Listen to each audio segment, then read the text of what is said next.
My wife knows me so well that she can predict where I will take her out to dinner. For instance, though I've tried hard to surprise her, she has an instinct for when I need a little tender loving care too.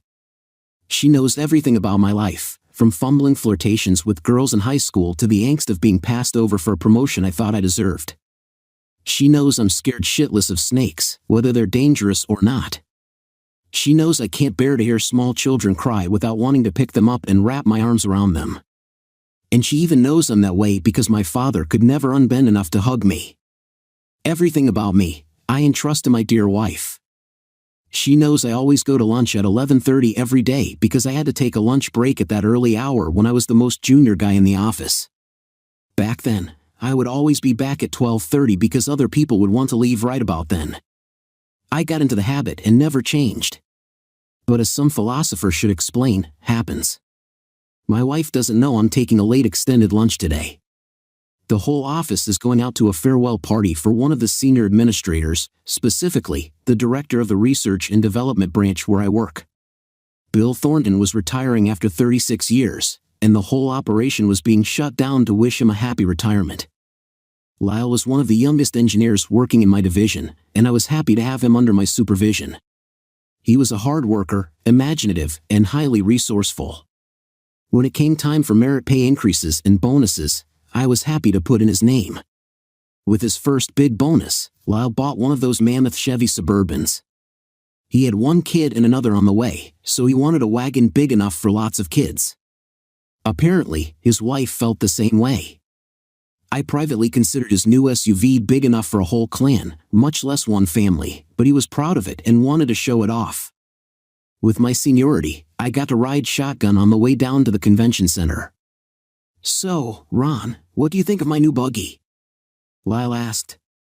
"That's me. I'm Ron, also known as Ronald Masters, 29 years old, in pretty good health, and well thought of within my field of expertise, mechanical engineering. Though lately, my job has had little to do with that degree. I hadn't been a manager for very long, but it was taking up more and more of my time. I was even thinking of taking some night courses in personnel and resource management to keep up with the responsibilities the boss kept pushing my way." "It's cool," I replied, interjecting some enthusiasm into my voice.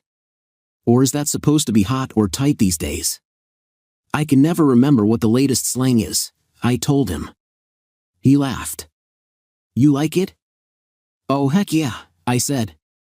I twisted around to peer into the interior of the spacious vehicle. "Shoot, Lyle," I remarked, "I think the first apartment Sherry and I lived in was smaller than this." He laughed, pleased with my comment. I turned back around to face the front as Lyle braked to a stop at a red light. I saw once again how high off the road I was sitting. Lyle's truck, as he called it, gave the driver and passengers an excellent view all around and even over most of the cars on the road. I glanced down out the passenger side window when I caught movement out of the corner of my eye. I was surprised to see my wife sitting in her 2-year-old Taurus beside us at the light. This wasn't a part of town that Sherry would normally go. It was a long way from her office, and she rarely had to leave during the day. I was looking at the controls on the door panel, trying to figure out which one lowered the window, but it was taking too long. I started to open the door and tap on my wife's car window when I saw another movement. As I watched, a man's hand was thrust up her skirt so far that his wrist and some of his forearm disappeared. I froze. My gut knotted up so badly and so quickly that I was abruptly deep in pain. I felt the blood drain from my face. My fingers trembled where they rested on the door handle. I felt disoriented. I couldn't think. I couldn't move. All I could do was watch. I waited for Sherry to shove the man's hand away. Surely this was nothing she would put up with from any man but me. I found it hard to breathe as I watched my wife spread her legs wider, accepting the intruding fingers into her skirt. The guy she was with, whoever he was, had to have 2 or 3 fingers inside her. There simply wasn't any way that length of male arm could disappear under her short skirt without his fingers being in a place I thought only I had access to. "Please, no," I whispered, but no one heard. I've only passed out one time, after being struck on the head by a baseball when I was 12 years old. I was feeling the same sensations I'd felt that day. Right now, my vision began to contract into a narrow tunnel, and a huge weight was crushing my chest. I couldn't breathe. I couldn't move. I'm a strong man, but the shock siphoned all my strength away. I was nothing but an empty shell. If I'd been lying across a set of railroad tracks and had only to roll to the side to avoid being run over by a train, I couldn't have done it. My eyes filled with unshed tears as I watched my wife of 4 years lean back to better enjoy this unknown man's ministrations. She never objected, never tried to get the man to stop. It came to me that this was a thing she'd enjoyed before with this man, a thing she wanted and was used to receiving. Sherry tilted her head back, her eyes closed, as she lost herself in the pleasure his fingers were giving her. The look of lust and need for gratification shocked me. It was the same one she showed me when we had sex. The light turned green. I saw Sherry slap at the man's forearm playfully. She tugged his hands from beneath her skirt so she could drive, I guess. I twisted around in my seat as Lyle accelerated away from the intersection. I watched my wife's Taurus as it made a right turn down a street that would take her back to where she worked. She'd never looked up to wonder who might be watching in the big Suburban, not that she would have seen me through the dark-tinted windows. She knew I wouldn't be out and about at this hour. My lunch hour ended 30 minutes ago. She hadn't cared what an obscene, exhibitionistic show she and the man with her had put on for whoever might have been watching. It didn't have to be me, it could have been anyone. Sherry had been so caught up with the sex play that she hadn't thought to conceal the act. Yeah, my wife knew me well, but it seemed I only thought I knew her. When she got home that evening, I got a quick peck on the cheek. A couple of years ago, my mind told me I'd gotten long, loving kisses at the door when I came in from a hard day's work. Somewhere along the line, they decreased in number until they tailed off to nothing. I watched my wife as she started up the stairs. Suddenly, I noticed something missing. It hadn't struck me earlier in the day as I watched her perform in traffic. "Sherry," I blurted, "what the heck happened to your pantyhose? I know for a fact you put on a new pair this morning. How come you're not wearing any now?" She hesitated before proceeding down the hallway to her bedroom. She didn't turn around to face me for a long moment. "Oh, I got a runner in the right leg," she said finally. It kept on growing and growing, and I finally just took them off. She grinned back at me, looking at me more intently than I think she would have under other circumstances. She needed to know if I was buying her explanation. I nodded understandingly. She turned away, but not before I detected a small look of relief cross her face. "I see," I said, in what I hoped sounded like a more playful tone. I hadn't planned to say anything, but a sudden surge of pain and rage had taken control of my tongue and made me ask about the pantyhose. The dual emotions still had control of me. An evil imp pushed me into seeing how far I could provoke my dear wife. "I thought some guy might have ripped them off because he was in a hurry to get into your panties," I said, studying her reaction. She was good. There was little to see beyond a slight stiffening in her posture. "What in the world brought that on?" she asked inquisitively. I looked at her with as blank a face as I could manage. I refused to let the hurt and anger show in my eyes. I shrugged. "It's been known to happen," I said. "You remember Katie, that girl I had to fire last year after she got caught screwing one of the men on the loading dock? Well, I remember her coming back from breaks and lunches without her thigh-high stockings and pantyhose many times. That was before I knew what was going on, of course." I shrugged and looked away, trying to project an image of a man remembering a painful event. Sherry nibbled at her lower lip for a bit before coming to me, stepping close to me. She put her palms flat on my lower ribs and swept them up my chest in a slow caress before throwing her arms around my neck. She pulled my head down and pressed her lips against mine for a few teasing seconds. "Honey," she said earnestly when she finally broke off the kiss, "you are the only man who will ever rip my panties off. I thought you knew that." There was a hooded expression on her face. Her eyes flicked from side to side as she searched my face for some telltale sign. She was gauging my reaction, hoping I would accept her explanation. I was willing to bet she was wondering how much I knew and what she'd have to do to deflect my suspicions. It broke my heart all over again. She'd been lying by omission all along, and now she was lying to my face.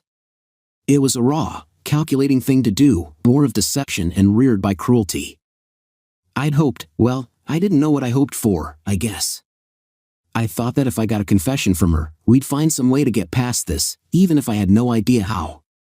If you love someone, though, it's hard to let go without one last attempt. But Sherry was waiting for an answer. I'd been looking too long into her eyes for something I'd just, at this second, given up all hope of finding. "I know that, sweetheart," I said with as much sincerity as I could muster. "Katie's husband threw her out and got custody of both kids. She wrecked her marriage, the other guy's marriage, and her life, all for a little stupid dirty sex out behind the warehouse." I let my contempt color the last few phrases. Sherry flinched slightly, almost undetectably, but her expression never changed. "Well, she deserved it," Sherry said, and now the deceit was complete. My dear wife thought the rules by which other people restrain themselves didn't apply to her. I caught her wrists in my hands and tugged her arms from around my neck. I looked at her, not saying a word, and then kissed her lips gently. Taking hold of one of her shoulders in each hand, I turned her around and slapped her beautifully shaped little bum. It didn't belong to me anymore. It no longer mattered that she didn't even like playful spanks. "Now go get changed. I'll have dinner on the table in 10 minutes, I told her. I turned away and walked into the kitchen without looking back. At first, I had no idea what to do. I didn't have a clue what the approved reaction was from a husband who discovered his wife was cheating on him. I'm afraid the company didn't get much work from me over the next week and a half. I would be working on something and then would suddenly find myself gazing into space, not knowing how long I'd been doing it. A number of the staff members asked me if there was anything wrong, but I always replied that there wasn't. No one could help me through this, I'd have to solve the riddle by myself. I was able to reason my way through a few things.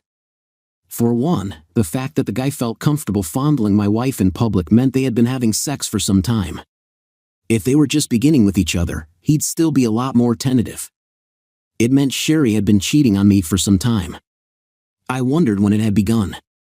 I couldn't remember any signs that she was cheating on me.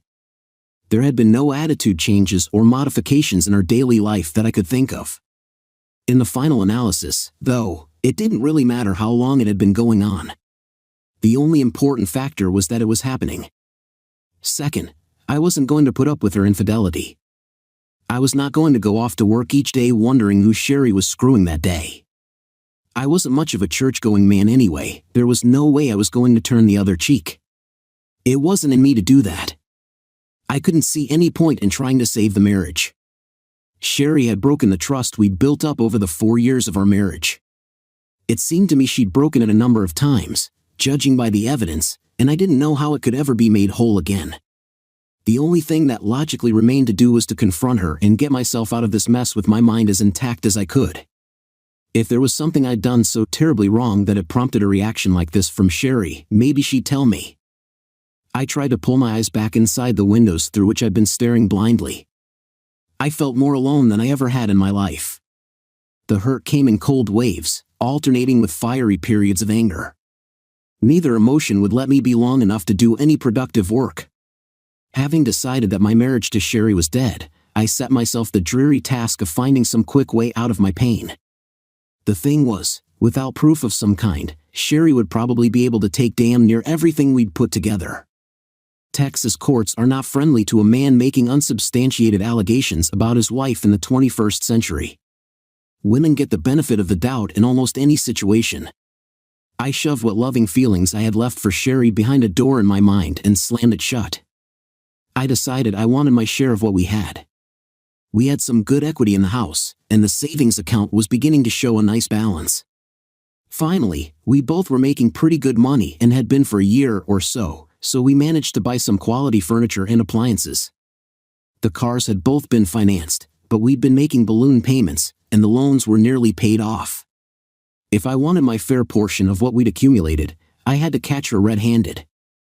I watched for an opportunity on Tuesday, 1 day short of 3 weeks after I'd seen Sherry letting some a-hole play with her. She told me she was going to go out Friday night with a group of her girlfriends for a few drinks and lots of gossip. It was something she and a half-dozen women in her crowd did every 6 weeks or so, she said. Connie, Barbara, Miranda, Colleen, and Tammy were going along, but not Melissa, Sherry's best friend. They were going to find all the things they could to talk about Melissa behind her back. Sherry giggled a little when she told me there was absolutely nothing suspicious about her doing this. She'd done it before on widely separated occasions through the years. I knew in my heart, though, that this time was different. I couldn't see anything in her behavior that indicated she wasn't actually going to do exactly what she told me, but I didn't trust her anymore. I had to verify what she was saying. Connie, I said cheerfully into my cell phone. Connie was one of my wife's friends. She and her husband Art were occasional guests at what had been our house for barbecues and sometimes dinner. Hey, Tiger, she responded happily. Connie liked to flirt and took every opportunity. What's up? She asked. Not much, I said. I was just wondering if you and Tom have any plans for Friday night. I was thinking the four of us might get together for dinner and some cards. She said in her mock seductive voice. I'll have to check my busy calendar, big boy. There was a momentary pause, but not one long enough for her to actually be checking anything. No, nothing on tap for that night, sugar, she said. I'll have to check with Tom, but I think it sounds like a great idea. What shall we bring? Just your cute little selves, your better half, and a pair of bright smiles, I said. I tried to sound upbeat, but inside I was dead. All the pleasure in my life had disappeared over the past few weeks. Okay, then, she said. I'll give you a call when I know for sure. She paused briefly. Ron, Tom, and I are sure glad you and Sherry are doing so well, sugar. I frowned into empty space as I listened. We weren't sure after the Vegas trip that you guys would be able to get things together, you know, she said in a more serious voice than I'd ever heard from her. Vegas? I said, a little mystified. I thought at first she was aware of Sherry's fling, though I didn't have an inkling how she would have known. The trip she was referring to was one I hadn't gone on because, at the last minute, my boss had called, needing me to go to Denver to straighten out a mess in the R&D division of our parent company. Sherry, Melissa, and her husband Cal, Connie, and Tom had gone without me, and by all accounts, everyone had come back with small winnings for once. Wait, was Connie saying something had gone on in Vegas? Hell, she had to be. But I needed to know more. It made me sick, but I had to know. I don't understand what you're trying to say, Connie, I said. Even I could hear the confusion in my voice. She was silent for a long time. Oh, it's just scatterbrain on me, she said. You know how I am. Well, listen, I'll get with Tom and check if he's already got something planned for tomorrow or not, okay? Sure, let me know, I replied. She said she would.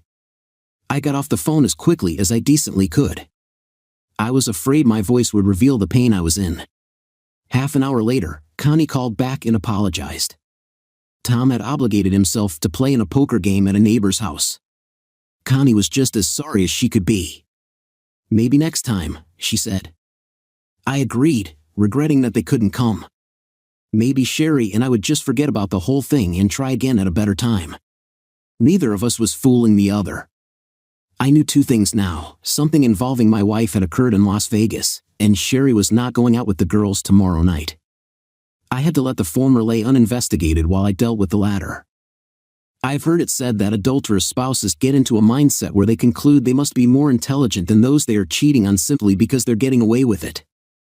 They begin to believe they are cleverer than anyone else in the world because they managed to deceive their marriage partner for a time. They begin to disrespect him or her and hold their spouses in contempt. Eventually, so the story goes, cheaters start making mistakes because of overconfidence. They don't think anyone else has the smarts to catch them. I didn't know about all that. This was my first experience dealing with such a thing. But I knew that Sherry was making mistakes. If I hadn't seen her that day with that sorry excuse of a man in her car at the stoplight, I'd have caught on to her activities eventually anyway. Being in public with that man was a bad mistake. Any one of our friends or neighbors could have been in a van or SUV beside her car. It didn't have to be me. Not making sure Connie would cover for her was another blunder, a major one. Second, she knew I was friendly with Connie and Tom, and even more so with Melissa and Cal. Whatever happened in Vegas was almost certainly known by both couples. Either of them might have called me sometime to give her up. These were loose ends she should have tied up somehow. Her third error was assuming I still trusted her and would stay home like a good little boy while she was out cheating. Her fourth was thinking I would put up with a cheating wife. I smashed my fist down on the coffee table beside me, making the lamp dance around on its base for a long moment. Sherry was in the shower. She didn't hear a thing. I massaged my hand and wrist, seething inside as I contemplated my wife's betrayal of our marriage. I was worried that my anger was going to take over my whole life. It seemed that my jaws were always clenched tight these days, and my pulse pounded whenever I thought of what Sherry and that guy were doing. I was ruthlessly suppressing those feelings when I was around her. It only made the rage burn that much hotter. The sad thing was that I was actually a little relieved when it became clear tonight was to be their next little get-together for sex. I hated to admit that to myself, but I was. Once I got through whatever I had to face this evening, I'd take what I knew and put it in the hands of my attorney. I had him primed and ready to file charges whenever I gave him the go-ahead. Sherry left a little after 7 o'clock, just as twilight was beginning to make soft shadows all around. She thought I was in the garage straightening up the disorder that accumulates if one doesn't give it constant attention, but I was really just killing time, waiting for her to leave. Now that the evening had come, I was anxious to get things over with and move on with my life. Sherry hadn't been interested enough in what I was doing to come outside for a look, much less to spend any time with me. I guess she was just happy I was out of her way so she could get ready for her date or whatever she was calling it. That was fine with me. If she'd come out to be with me, she'd have seen the rental limousine I had arranged for that morning. I hadn't wanted to park the shabby-looking wreck on the street. It might have been towed as an abandoned vehicle. It was a small lie, I suppose, hiding the rental's existence. That's what's wrong with lying and cheating. The lies begin to take on a life of their own and reproduce more of their kind spontaneously. There were 3 more lies told as she walked out the door. I wished her a good time, and we both said we loved each other. A man and a woman who loved each other wouldn't be doing the things to each other that we were going to do tonight. I told myself I didn't care. When she was far enough down the block not to be able to see inside the garage, I opened the outside door and jumped in the rental car, driving away. I pointed the remote over my shoulder to close the door and sped down a residential street to make sure I didn't lose contact with her. Paradoxically, I had to slow drastically when I saw her ahead, waiting at a stoplight for cross-traffic to clear. I had to pull to the curb and stop for a bit, or I'd have gotten too close. As it turned out, following her didn't prove to be that big a problem.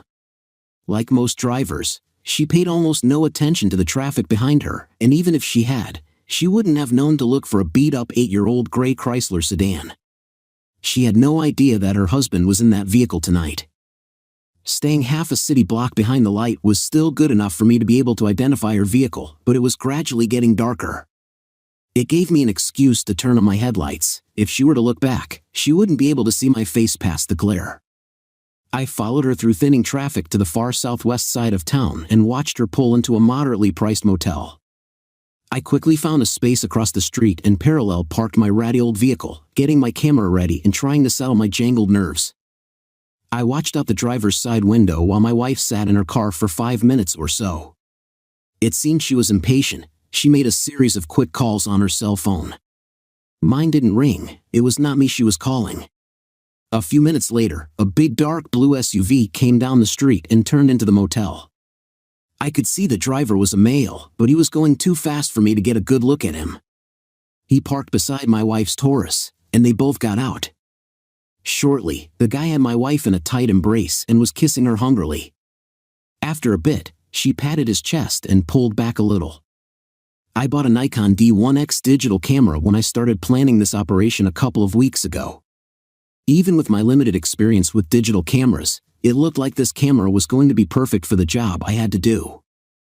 I started snapping away, taking pictures of my cheating wife and the guy she was screwing. Though twilight was fading, there was still enough illumination under the motel's exterior lighting to light up both of them. The camera's 10x optical zoom, multiplied by its 4x digital zoom, gave me superb close-ups of his hand in her shirt. I could have counted the freckles on my lovely wife's face if I had been in accounting mode. My only real problem was keeping the camera steady enough. I solved that by scrunching down low, rolling down the window, and bracing the camera on the edge of the glass that refused to disappear into the door. Neither of the cheaters across the way noticed me, though I was less than 50 yards away under a streetlight. They were awfully careless. I guess it was true that cheaters begin believing they don't have to take elementary precautions because they can't be caught. The guy produced one of those plastic cards with a magnetic strip on the back and opened the motel room door. He and my wife went inside, and I settled back to wait them out. I wanted some pictures of them leaving the room to show how long they'd been inside. The camera had the ability to insert a date stamp on the face of the digital pictures, and the downloaded JPG file would show the precise date and time it was saved in the camera. I thought a computer expert would explain such things well enough so any court could understand it. Even if the judge wouldn't accept my explanation, I was sure my attorney would be able to find and hire such an expert. My stomach was churning, the bitter taste of bile was in my mouth. I was barely able to control stomach contractions that kept threatening to force partially digested bits back up my esophagus. The longer I waited, the worse it got. Abruptly, I couldn't hold it back any longer. I wrenched the car door open and spewed an ugly pool of nastiness out onto the pavement. The flood kept regenerating itself long after I thought I'd brought up everything I'd eaten for the last several days. After a minute or two, though, there was nothing more in my stomach. It got painful, and the dry heaves continued for what felt like an eternity before gradually dying away. I wiped my mouth with my handkerchief, rinsed it out, and drank half a liter of water, shaking with anger, humiliation, and feeling a sense of loss so strong I could barely stand it. I stepped over the mess in the street and walked a few yards up and down the curb to see if it would help settle me down. I glanced at the room door, making sure they hadn't come out yet. I stopped in my tracks. There was only a dim glow coming through most of the drawn curtains, but in one place down low on the left side, there was a small area where the light came through more brightly. I was intrigued. I looked all around to make sure I was unobserved, then crossed the street and walked through the motel parking lot. From a few feet away, I could see that my dear wife and the sorry a-hole who was with her had been inexcusably sloppy. For two people doing something they shouldn't, they had left the space a couple of inches across where the curtain had not quite been pulled closed. I glanced around again, checking to see if anyone could see what I was about to do. I decided that I really didn't care what anyone else thought, even if someone did see me. This was an opportunity to photograph these two red-handed, and I was going to take it. I got down on one knee and eased the camera up to the window, aiming it through the opening in the drapes. The LCD screen on the back of the camera lit up when I pressed the power button, and I had my proof. My wife was on all fours on the bed, with a short, stocky man with blonde hair getting into position behind her. He was, I guess, the kind of man women might think of as handsome. He looked to be a little younger than me, but it was hard to tell. My hands were trembling too badly for the camera to focus properly, and I had to press the lens against the window. It took some experimentation to get a good series of pictures. If I let too much of a gap develop between the window and the lens, the harsh brightness of the lights outside reflected off the glass and washed everything out. In a minute or two, though, I had everything I needed. Inside the room, I could see the guy beginning to drill my wife. He wasn't gentle about it, but it appeared Sherry had developed a taste for a little rough sex because her face was contorted in a mask of lust and illicit pleasure. The camera could take 6 pictures in a fast sequence, and I put it on that setting before leaving home. I pressed the shutter release button again and again. I couldn't take too much of watching them, still badly nauseated and feeling more pain inside than I'd known since my parents died. I settled back on my haunches and tried to get myself together. I drew a ragged breath and closed my eyes tightly to fight back the tears I refused to shed. I hurt, but a human being can only hurt so long before they shift themselves to another place. I pushed my emotions aside, damming them up and putting them back behind that door I thought I had closed on them earlier in the week. Suddenly, there was no more love when I thought of her, and I damn sure didn't like her at all. My new remoteness, my detached view, gave me the strength to get to my feet without swaying or feeling sick to my stomach. There was a sudden flurry of loud voices from inside the room. I could hear Sherry, but I couldn't tell what she was saying. Then there was a louder shriek a second or two later, but it sounded like a man. I didn't know any men who admitted to being screamers during sex, but I guess they could be. Anyway, the suddenly noisy sex play got me on my feet and moving away. I was afraid it would attract someone to come see what was going on. I started to walk back to my rental across the street, but I paused behind the son of a bitch's car while I thought for a long moment. I turned and walked down the sidewalk, past all the motel doors. I looked carefully under the eaves, then stepped away from the building to examine the roof and every light pole in sight. I was looking for any outside security cameras the motel might have.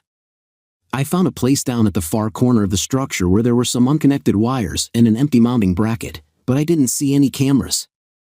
I crossed the parking lot and stood next to the rental car, looking at the empty, abandoned restaurant.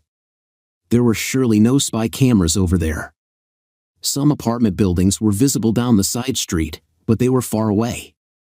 On the main thoroughfare, I couldn't see any businesses that would logically be protected by surveillance cameras pointed in this direction. I made sure the cap was securely fastened over the lens and put my camera in the back seat for safekeeping. Walking purposefully, I went back to where my wife and whoever he was were parked.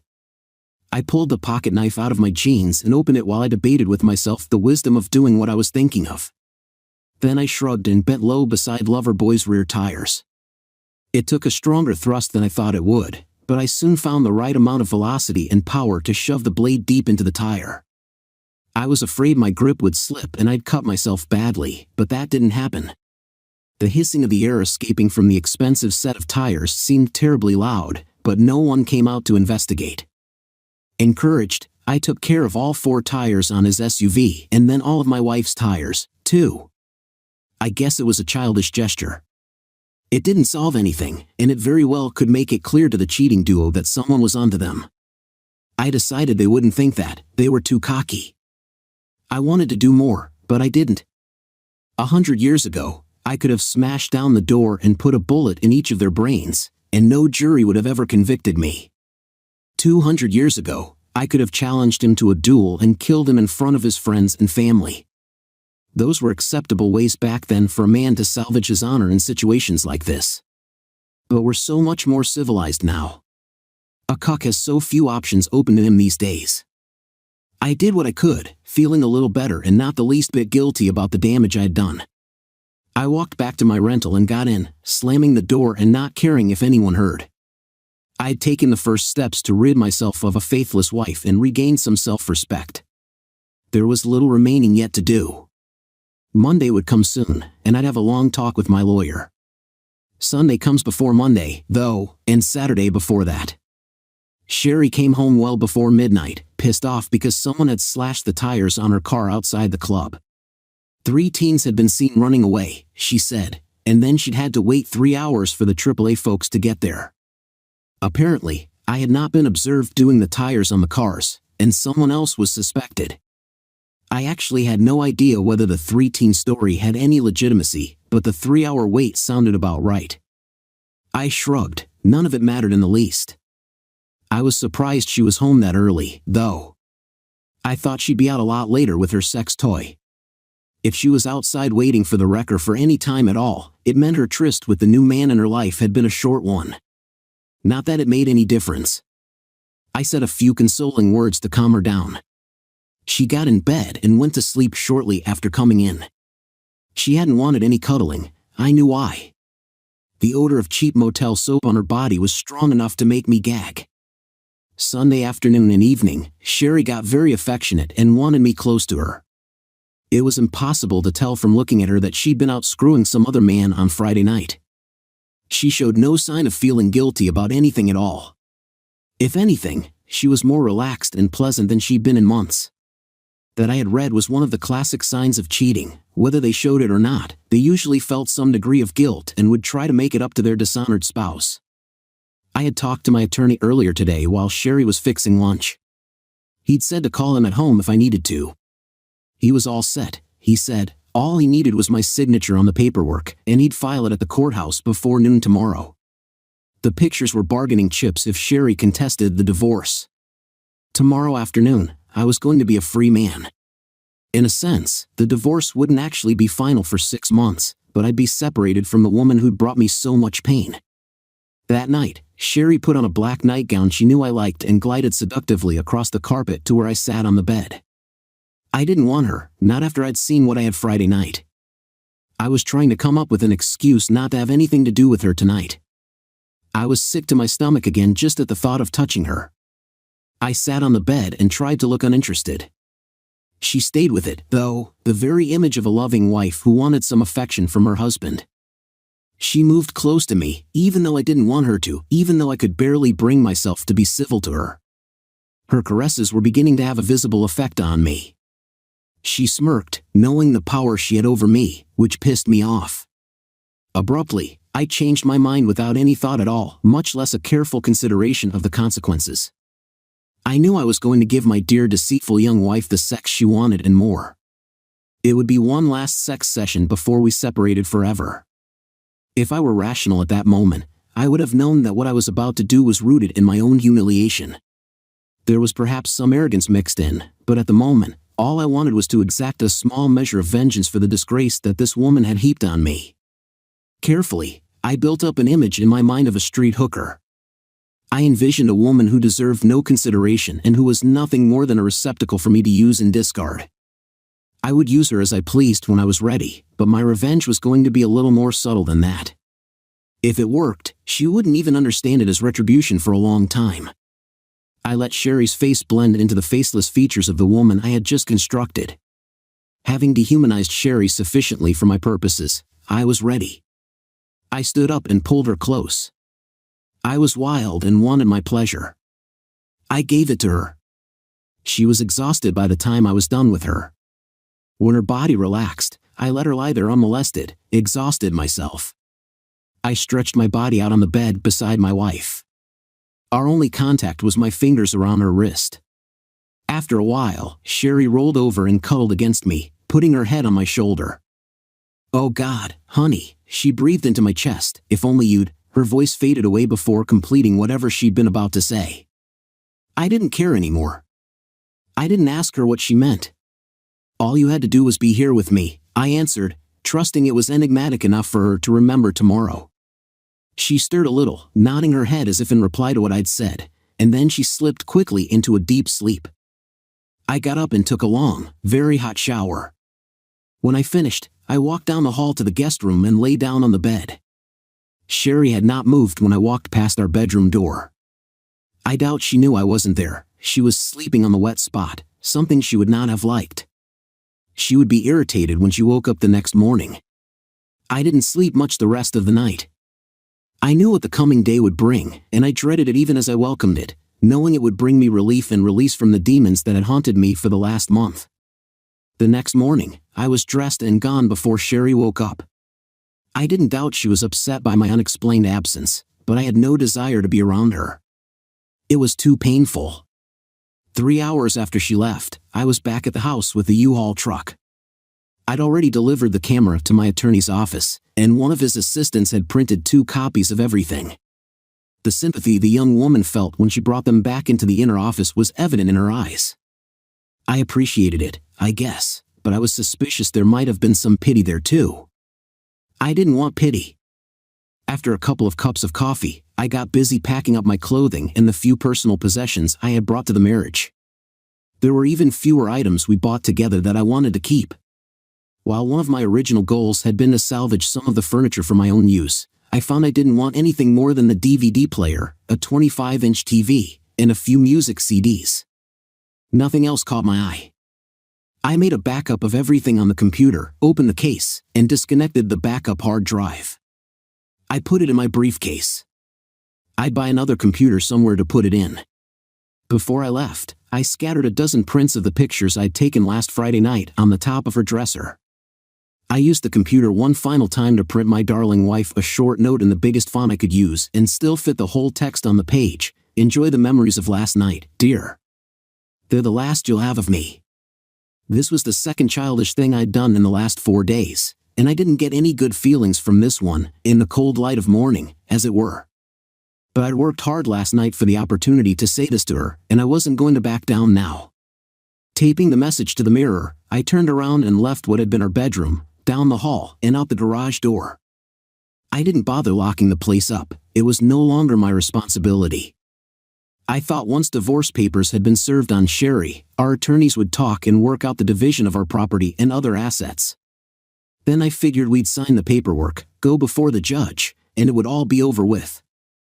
Silly me. It seemed discussions between attorneys were necessarily a long, drawn-out process that became negotiations about the most inconsequential of things.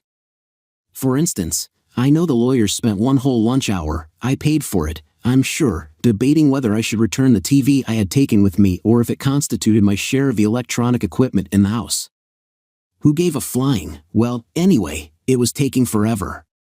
What it finally boiled down to was that the house and all the furnishings were to be sold, and the proceeds divided equally after the lawyers got their share. Sherry and I would identify any furniture or other items in the home that we particularly wanted, and if the other didn't protest, that item would be theirs, up to a total value of $5,000. I didn't care, I'd already made my selection. I told my attorney just to get on with it. A few weeks after the petition for divorce was filed, but before our first court date, I went over to Cal and Melissa's house to see if I could get some answers about how this whole thing started. Melissa had been Sherry's best friend in college, and I had known Cal slightly over the past few years. We had all become very close. Melissa had become as good a friend of mine as she was of Sherry's. I realized belatedly that Cal and Melissa had not come to our house, nor had they invited us to theirs, since the Vegas trip. Thinking of how Connie had spoken of Vegas, I wanted to see if Cal and Melissa could shed any light on the problem. They were outside in the backyard when I arrived.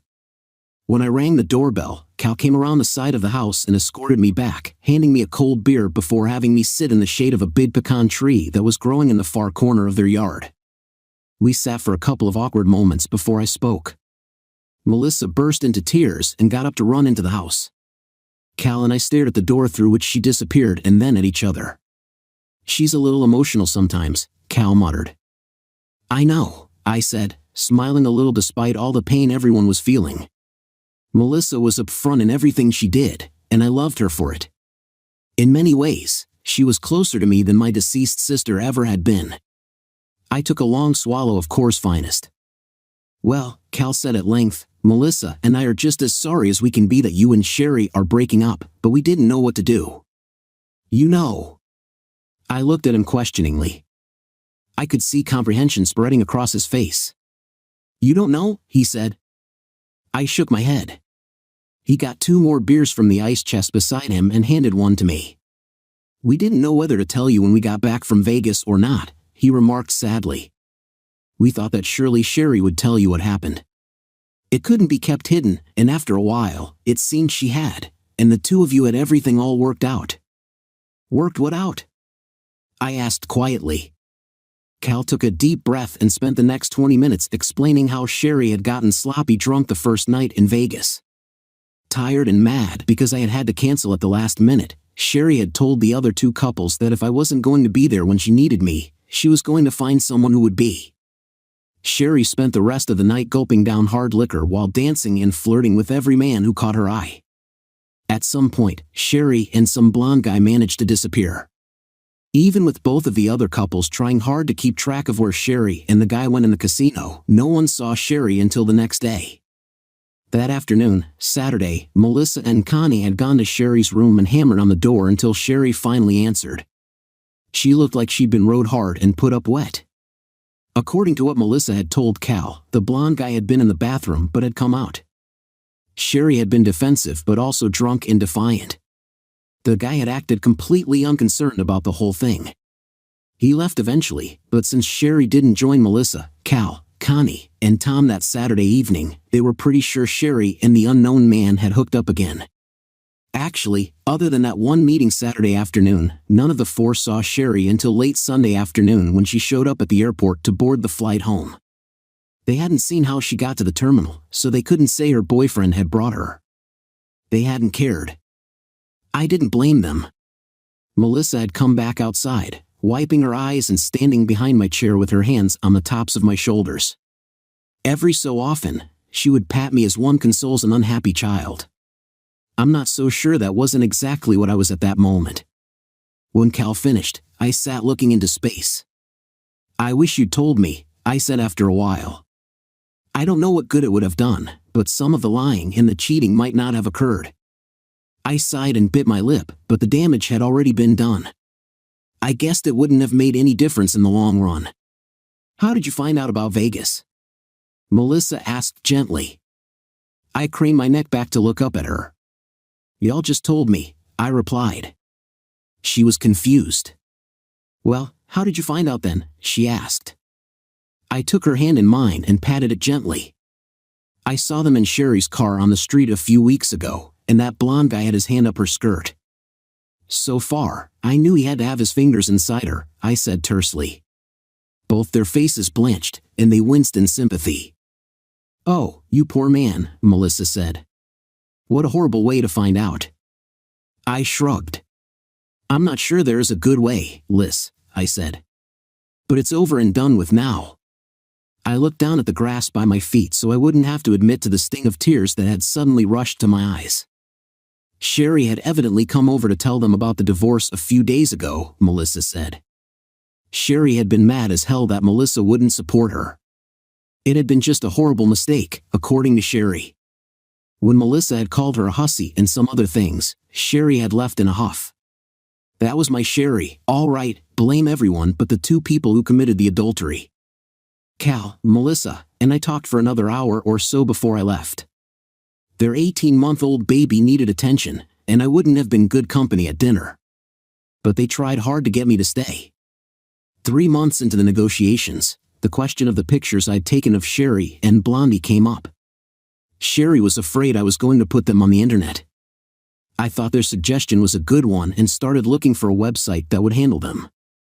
I offered to send copies to everyone at Sherry's office and all her friends too. I didn't intend to do that, but it sure got the talks moving again. There would have been some legal complications if I tried to do as I threatened. For one thing, there was the invasion of privacy issue, since I had taken the pics through the motel window and without permission from the motel or the participants. I told my attorney I'd go ahead and chance a lawsuit if something didn't happen real soon. The next day, Sherry's lawyer reopened the question of how to divide the house and offered me 60% of the sale price if I would turn over all copies of the pictures. But I refused. After a while, they offered 55% of the proceeds if I would agree to keep only one copy of the pictures and agree that I would never transmit them over the internet in any way. And oh, by the way, Sherry demanded a closed-door meeting between just the two of us. I made a counteroffer of 60% of the house. I'd keep only one set of prints, no digital copies, and a maximum of 30 minutes with her. We eventually settled on 60% of the house, 2 sets of the pictures, one for me and one, surprisingly, for Sherry, no digital copies, and a 1-hour closed-door meeting. They withdrew all of their motions before the court and agreed to a no-fault divorce at the earliest possible moment. A court order was obtained recognizing that Sherry and I were no longer living together as man and wife, pinning a final divorce decree. Texas does not have legal separations, and this was as close as the attorneys could get to one. It was fine with me. The sale of the residence and furnishings could move forward, the mandatory wait time for the divorce would not be interrupted, and things would be over in another 2 months. Meanwhile, I'd made a particularly strong effort to keep my divorce from affecting my job. In fact, I took refuge in my work. I was the first one to arrive in the morning and the last to leave at night. Maybe because he noticed my renewed dedication to the firm, the big boss made me the interim director for the R&D branch. He gave me all the problems to solve but none of the pay increase for that position. I didn't care that much. I just made sure the disaster of my personal life never hurt my professional career. I got to the office about 10 minutes early. I'd heard the traffic would be heavy and make me late, but it was not to be. The meeting between Sherry and me was to take place in a temporarily vacant office in my attorney's suite. I was hustled into that office and ushered into the big chair behind the desk, which was said to have a considerable psychological impact on Sherry. They said it would put her at a disadvantage. One of my lawyer's legal aides, the young woman who'd been so sympathetic when I'd initiated the divorce papers, fussed over me for a few minutes, straightening my tie and brushing at some imaginary lint. She leaned very close to me as I sat there. I could smell her perfume, and if I'd let my eyes fall from hers, I'd have had a superb view down her open neck blouse. When everyone else had left the room to greet the arriving party with my wife, she impulsively kissed my forehead, told me to hang in there, and squeezed my hand encouragingly. Standing, she turned and walked through the doorway but looked back and smiled before she disappeared. When everyone was gone, I got up and moved to a seat at the short conference table that butted up against the front of the big desk. I didn't think I needed any prompts or artificial barriers. My wife had committed adultery, I'd caught her, and I was getting rid of her. I didn't see things as any more complicated than that. When Sherry came in, she found me sitting there calmly, placing 5x7 prints on the table of her and her blonde sex toy hammering away at each other on the hotel bed. I was going for neat rows of 6 pictures in each row, but the photos tended to slide on the slick tabletop. It was a lot of effort to make each line of pics line up. I worked while Sherry settled herself. When I looked up, there was a flush across her face. She was an attractive woman, not beautiful in the classical sense, but more than just pretty. I knew that under the bulky sweater top and knee-length dark blue skirt, there was a very exciting body. I looked into the face I'd loved for more than 6 years, 4 of them as a married couple. She'd been so warm and affectionate through most of those 6 years. Looking at her now, I couldn't say when the woman I used to know had disappeared or where she'd gone. "You got me really good, didn't you?" she said bitterly, interrupting my train of thought. Her face was twisted into a mask of irritation, something I'd come to expect from her more often than not lately. "I'll bet you're so proud of yourself, aren't you?"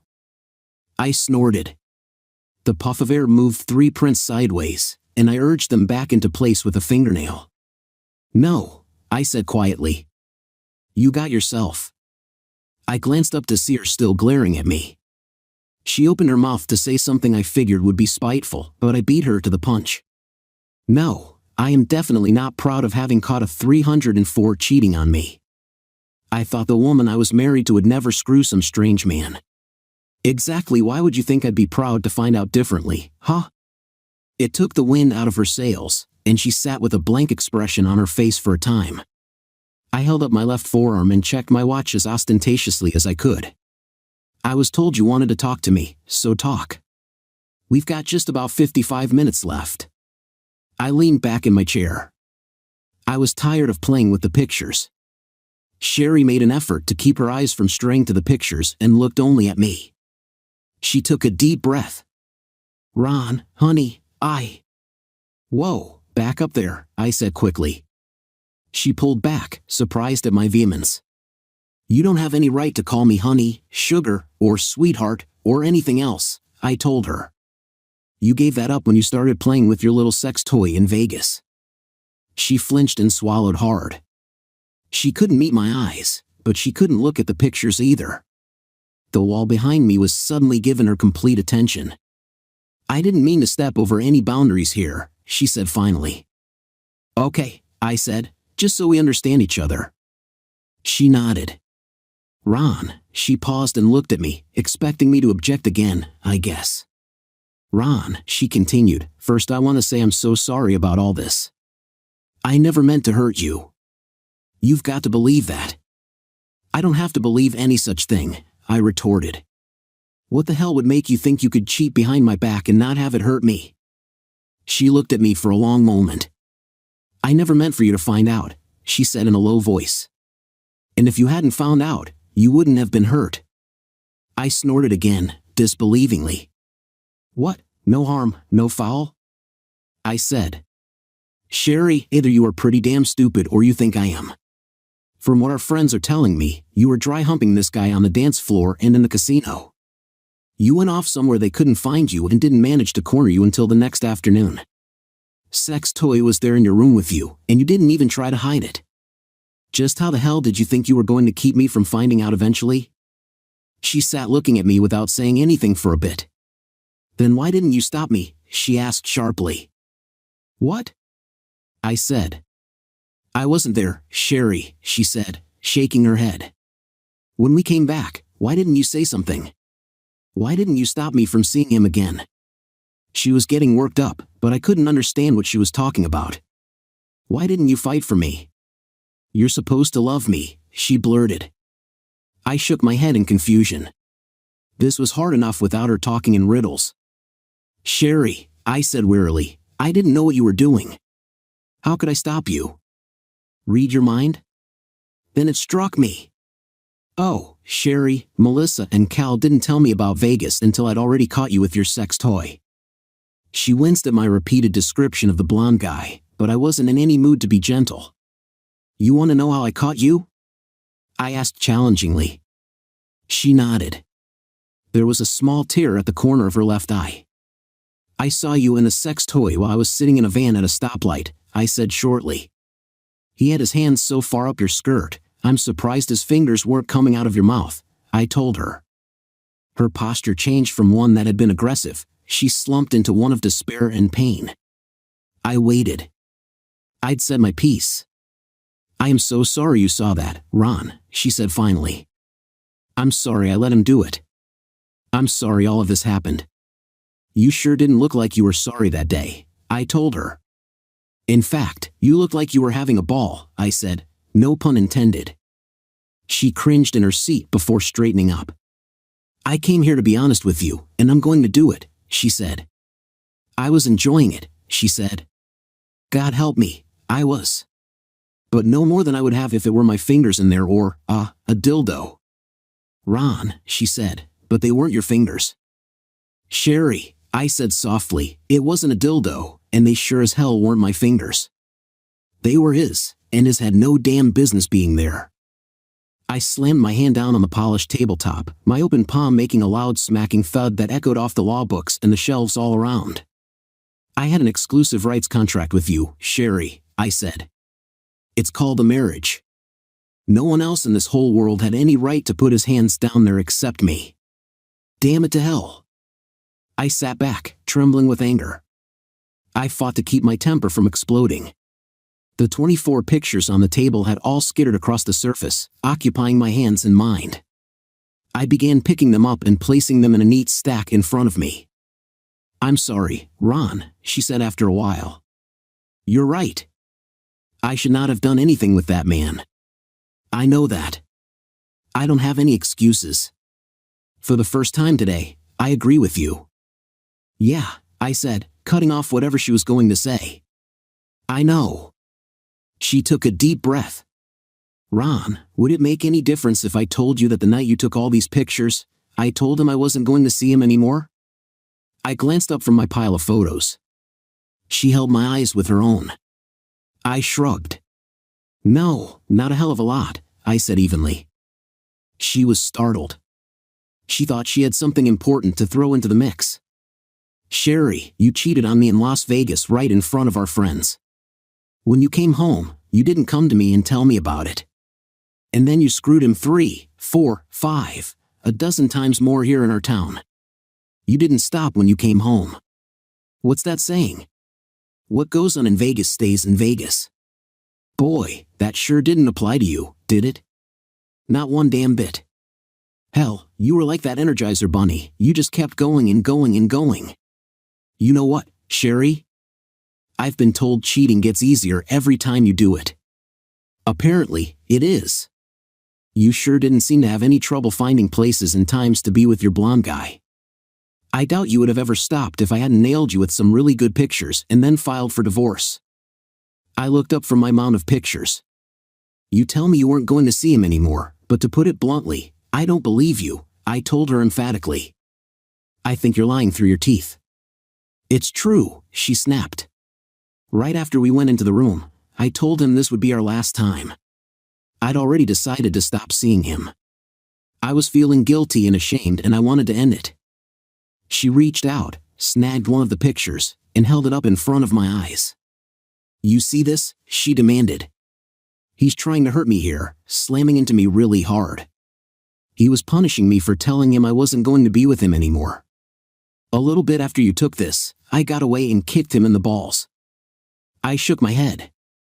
I didn't want to see what she was trying to show me, and it really didn't matter. It looks to me like you're getting a little rough sex there and you were liking it, I said. I held up my hand to stop her from saying something. But let's say you're telling the gospel truth, I leaned on my elbows, partly across the table. If it's true you wanted to stop screwing him, Sherry, why the hell didn't you give him a call and tell him? Why was it necessary to give him a goodbye sex? She hung her head. I know it was wrong, but... Don't bother, Sherry. I don't want to hear it. Even if I accepted what you say at face value, I don't believe, and I never will believe, that you would ever have stopped so long as your dirty secret life was still a secret from me. Oh, you might mean what you say. You might have even done it for a week, a month, 6 months maybe, but you'd have gone back to him or found someone else the first damn time you got pissed off at me again, or you had car trouble or had a bad hair day. Sooner or later, you'd have had that urge to get a little strange and pay me back for every real and imaginary problem we've ever had, wouldn't you? Isn't that what you were doing, Sherry? I had worked myself up again and had to pull back. I slouched in my chair and tried to look more impassive than I felt. Sherry was crying again. You don't have to talk to me like that, she whispered. I'm your wife. I looked away in disgust. Not for very long, I said coldly. We're separated. The courts have recognized it, and all we have to do is wait another 52 days and it's all over with. And besides, I talk to 304s and hookers a lot differently from the way I talk to my faithful wife, assuming I ever have one again. The tears were rolling now. Ron, I'm trying to say I'm sorry for what I've done. Can't you understand that? I'm sorry. I shook my head abruptly. I was weary of the whole thing. Okay, Sherry, you're sorry. I'm sorry too. Hell, everybody involved in this damn mess is sorry. So what? Where does that get us? We sat quietly for a while. Sherry, I said slowly, you've ripped the heart right out of me. I tapped my chest. There's a big hole, a whole lot of emptiness inside me where I used to keep the image of a woman I loved more than life itself. A woman I trusted with my most private secrets. Someone I could count on to be good to me when the whole world was against me. You were my friend, someone I could talk to, trade opinions about anything under the sun. You were my lover, the one woman in the world I would ever make love to for the rest of my life and the only woman I wanted to make love to. You took that all away, and I can't get it back, I told her, my voice cracking on the last few words. I had to stop. Sherry was crying harder. Ron, she began. Sherry, I interrupted, you've half killed me, screwing that guy, betraying me, betraying yourself, and betraying our marriage. I took a deep breath. I sure hope whatever you got out of it was worth wrecking our marriage. I heard this morning that his wife kicked him out and is filing for divorce too. That was true. An investigator working for my attorney had tracked down the garage that had sent a wrecker to pick up 2 sets of slashed tires from a motel, take them back to the shop for repair, and return them to the motel to be mounted on 2 vehicles. The wrecker driver had remembered a furious brunette woman and a subdued blonde man as the owners of the cars. Each of the billing reports had included the license plate number of the vehicle involved, and once he had that, it was child's play for the investigator to find out the man's name and all kinds of personal information. When my attorney told me the guy's identity, I found a phone number for his home and got in touch with his wife. She became enraged when I told her what I knew. I wasn't surprised when she filed for divorce too. Curiously, it seemed there had actually been 3 teens who had run away from the motel when Sherry walked out of her room. They might have been involved in some other mischief, but I knew they hadn't done the tires. I watched my wife crying, consoling her for a while. I wanted to take her in my arms, but she wasn't my woman anymore, she was a stranger. Will you tell me why you did it? I asked. It took her a long time to smother the tears and regain control of herself. Melissa and Keith had told me some of what she'd said in Las Vegas. I wanted to see if she could add anything to that.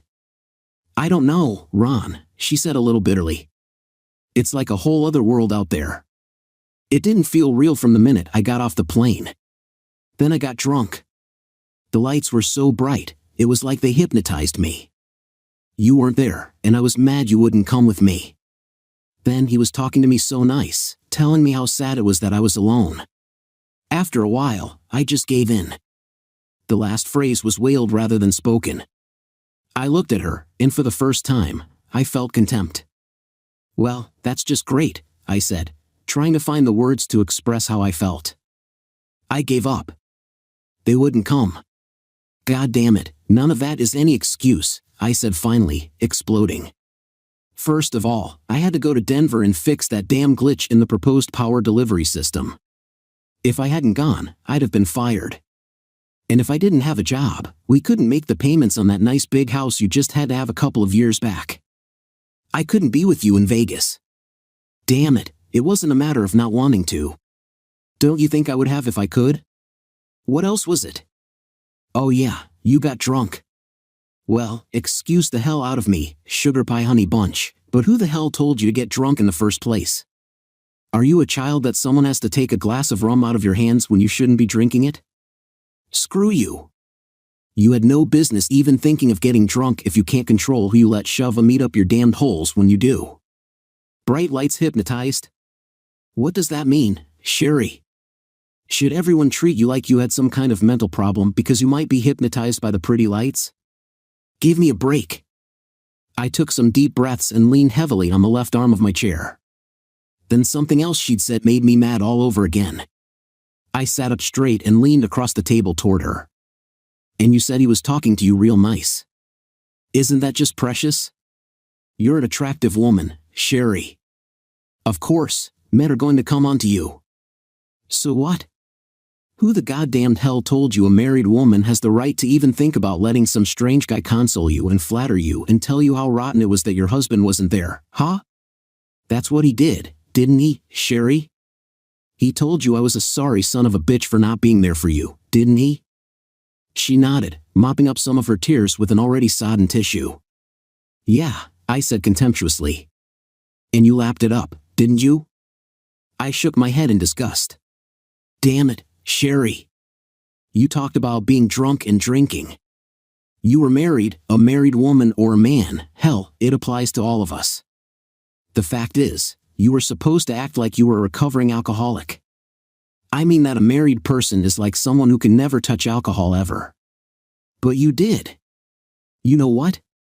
The first time you danced with him too close, the first time you let him touch your arm in a possessive way, you were an alcoholic breaking your vow. Our marriage vows said we would forsake all others, Sherry. Forsake all others. What the hell did you not understand about that? Do you think I'm so ugly and unattractive, so inept in bed that I couldn't have been doing what you did? Don't you understand? I get chances to spend a night or two with strange women every single time I go on a trip. Damn it, I have to travel 7 or 8 times a year, and every place I go, there's a secretary in the office, a professional woman from down the hall, a waitress in a restaurant, or a woman in the hotel bar where I go for a nightcap. Maybe it's just a girl I pass in the corridor going to my room, but every time I go somewhere, there's a woman who I might be able to have sex with. But you know what? I never have. I've been propositioned 10 times, by 10 women this last year alone, I think, and I've never even given one of them a second's worth of consideration because I had my loving woman at home. Guess you fooled me, huh? I said bitterly. If I'd only known. I shook my head in disgust.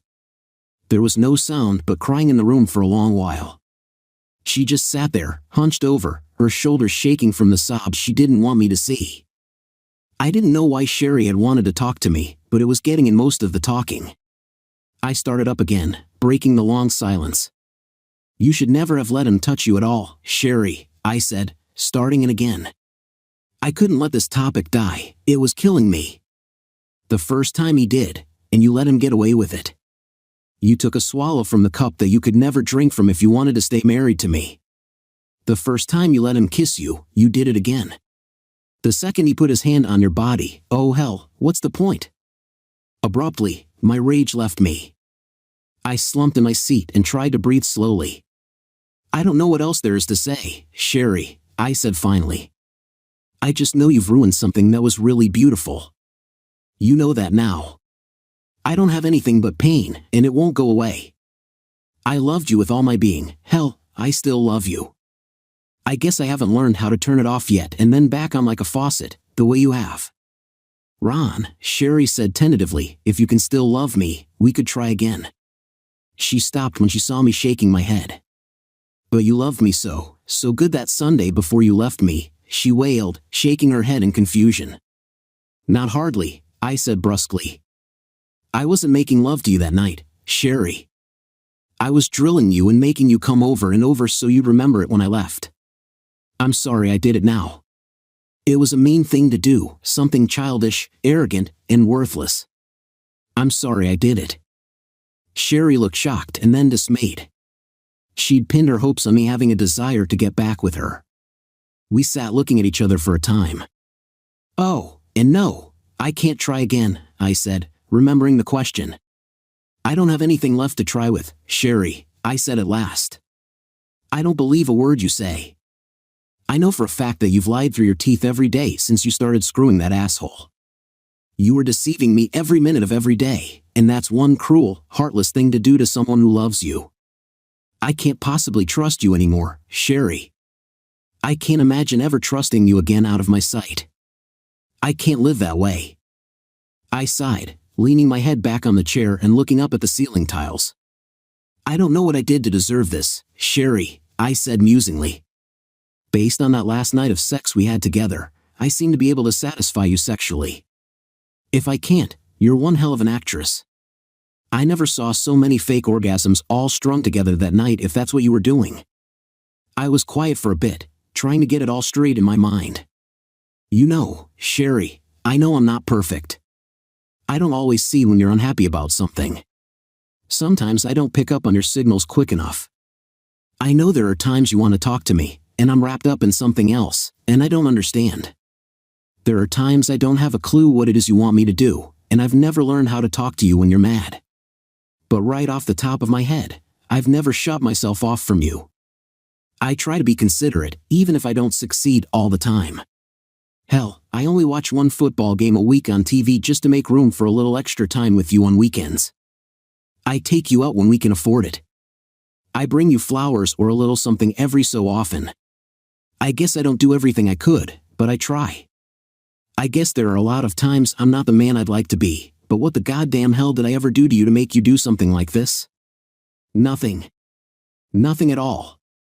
Ron, Sherry said in a rush, it was just me. All right, I did something incredibly mean and stupid and spiteful, and I'm sorry for having hurt you. I'm so ashamed, and I feel so unclean that I did those things with him. Ron, I feel guilty all the time now. I wish so bad that I could go back and stop myself, but I can't. I can't push some undo button and make it all go away. I wish I could. She was quiet. I guess she was all cried out for the time being. I can't keep from wondering, I said in a voice barely above a whisper. When did you make the decision that you could have sex with him and it would be all right? And how did you make a decision like that, huh? What made it okay in your mind to use sex with someone else to solve a problem you had with me, huh? I never made a decision to do any of that, Ron, she said in the same voice. If I had been making decisions, I wouldn't have made such a bad mistake. It just happened. I didn't want it. I didn't go looking for it, she said. That did it. I'd had enough. I straightened up in my chair and started gathering the pictures together, patting them into a neat stack. I was fed up with all the excuses. No, it didn't just happen, I said briskly. Come on, Sherry, you weren't just walking through the casino that night and suddenly found a strange man sticking out of your holes. No, ma'am. That's not what happened. You let this happen. Hell, Sherry, let's be frank here, you made it happen. After you got back home, and by the way, you damn sure did want it, and you most emphatically did go looking for it. At least here in the town we live in, even if I believe you when you say you didn't in Vegas. Take a little responsibility for this, Sherry. This wasn't a lightning bolt coming out of a clear sky. You did it, you liked it, and you kept on doing it. Period. She just looked at me, in shock, I guess. And it wasn't a mistake either, I added. A mistake is when you reach for a can of tomato soup on a supermarket shelf and you come away with mushroom instead. Hell, this is more like the mother of all catastrophes, and I guess that's just the way it's going to have to be, Sherry. I told her I can't live with a woman I can't trust. They don't have chastity belts anymore, and I wouldn't lock you in one if they did. If I have to worry every time I leave your side that you're going to be screwing some guy when I'm out of sight, well, I'd rather just get out of the situation. I'll leave you to every Tom, Dick, or Harry you want to screw, or do all three of them at one time, for all I care. I put the pictures in my inside jacket pocket and stood up. I don't have anything else to say, Sherry, and the time we agreed to talk on is almost over. Do you have anything you need to say to me? She stood and looked me in the eye across the table. Just one thing, Ron, and then you can go if that's what you want. I just thought I could explain to you what happened and see if we might find a way through this. I snatched one of the pictures from my coat pocket, held it by one corner, and showed it to her. Sherry, I don't need an explanation. This is it. This is what happened. This one photo tells me everything I need to know. If it didn't, what Cal and Melissa told me would have done the job sooner or later. I don't understand where you're coming from. Don't you get it? When you went up to your room in Las Vegas with that man and closed the hotel door behind you, you shut me out of your life. You killed the marriage with just that one act. All the rest of it is just piled on top of that. There is nothing you can explain away. The facts are the facts, and nothing on God's green earth is going to change them. I don't know what else I can say. How about if I say there's no explanation that will change a damn thing? Does that make it any clearer? She seemed to summon some last bit of courage. In the process, she completely ignored what I had just said. I guess she didn't comment on it. Ron, I love you, and I will always love you. I want you to remember that, she said. I've been selfish and petty. I've screwed things up badly, but I won't ever stop loving you. Can you understand that, Ron? I nodded and shrugged. I didn't doubt she thought she did, standing with me in this room and at this moment, but it was an awfully one-dimensional, self-serving love if it was flexible enough to let her do what she'd done. I pulled my jacket into a better fit across my shoulders and turned away from the woman who had been my wife. Ron, I'm out. Sorry. Yeah, I know, I muttered, not looking at her. I didn't say anything else, and neither did she. Sherry didn't try to touch me as I walked out the door. I was glad because I knew whatever she felt for me deep inside, locked away in a vault I'd never open again, I still loved her as much as the day I'd married her. Love couldn't overcome this. She had dishonored our marriage, and there was nothing left to salvage. It was best left behind. I shut the door behind me, closing it firmly but without making an echoing boom down the corridor. 7 months later, I was free. I still work at the same place.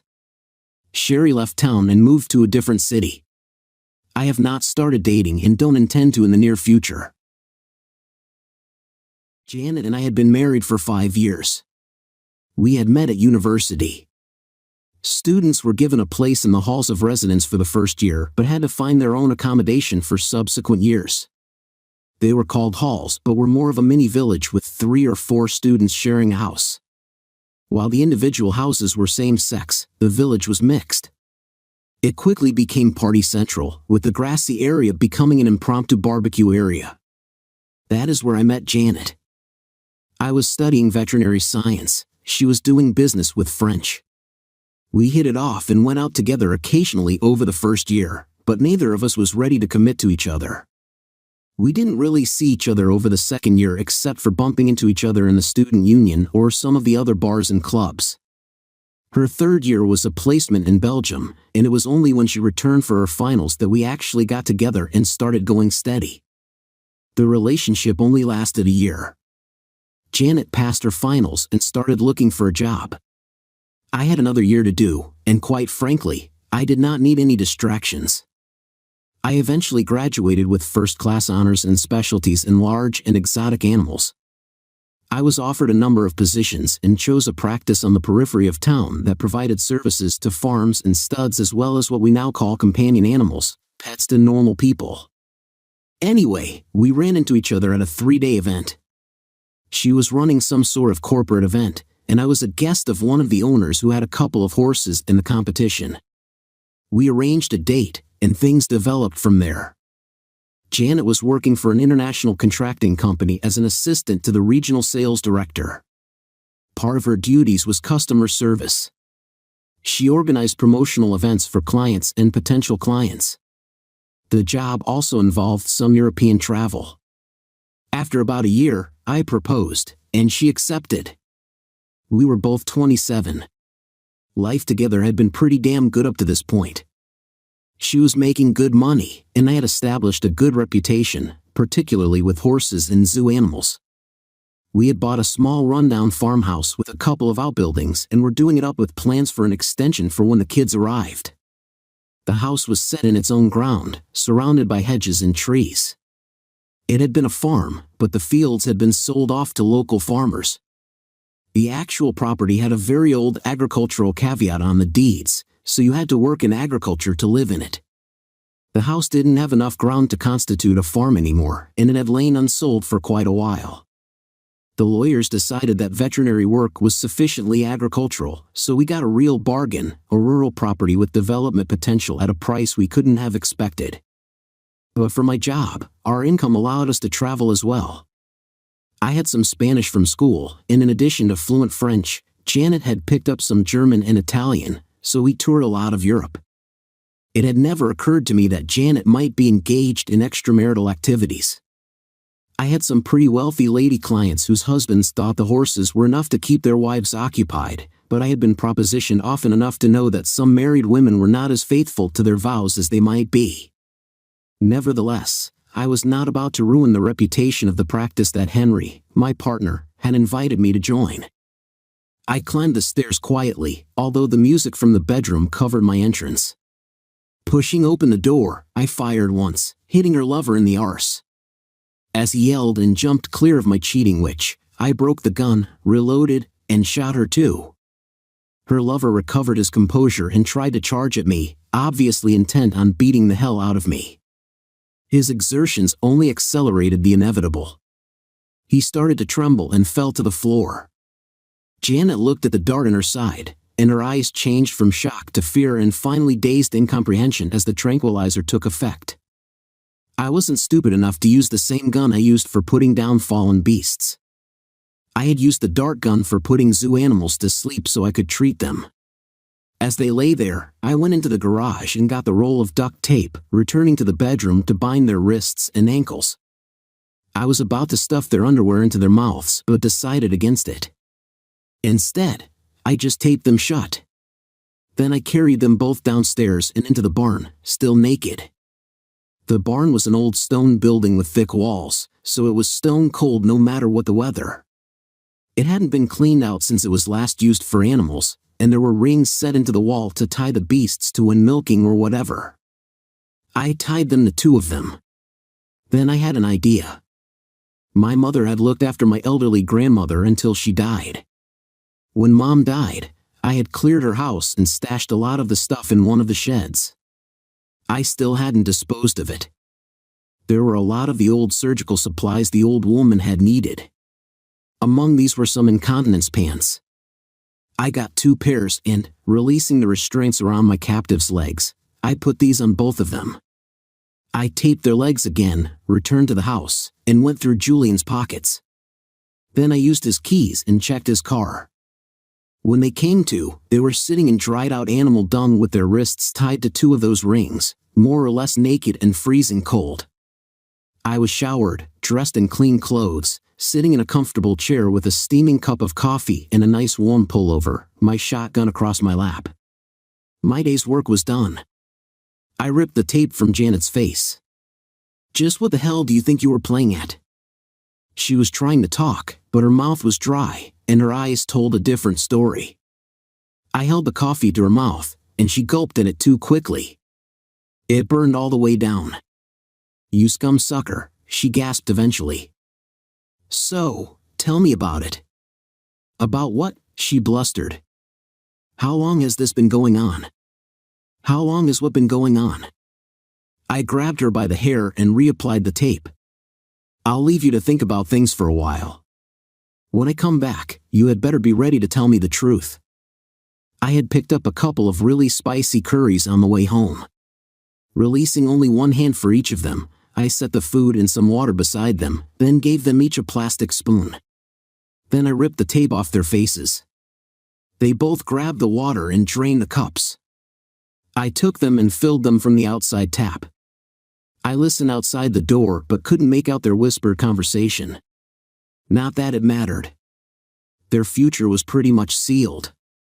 As a result, so was mine, I suppose. I understand the looks I was getting from William and Janet. "The last company took you long enough," sneered Julian. I turned the muzzles towards him. "You really think I'm scared of that? You haven't the balls to shoot." He was wrong. Now, rock salt will barely penetrate the skin normally, but if you are close enough, it will. I was close enough and put both barrels into his calf. He squealed. It reminded me of Deliverance, but I was not going to be screwing him in the arse. Well, I might, but I decided if I was going to, I would use the double barrel. I reloaded. Dominic, I love you. I had to do it to keep my job. Julian was blackmailing me.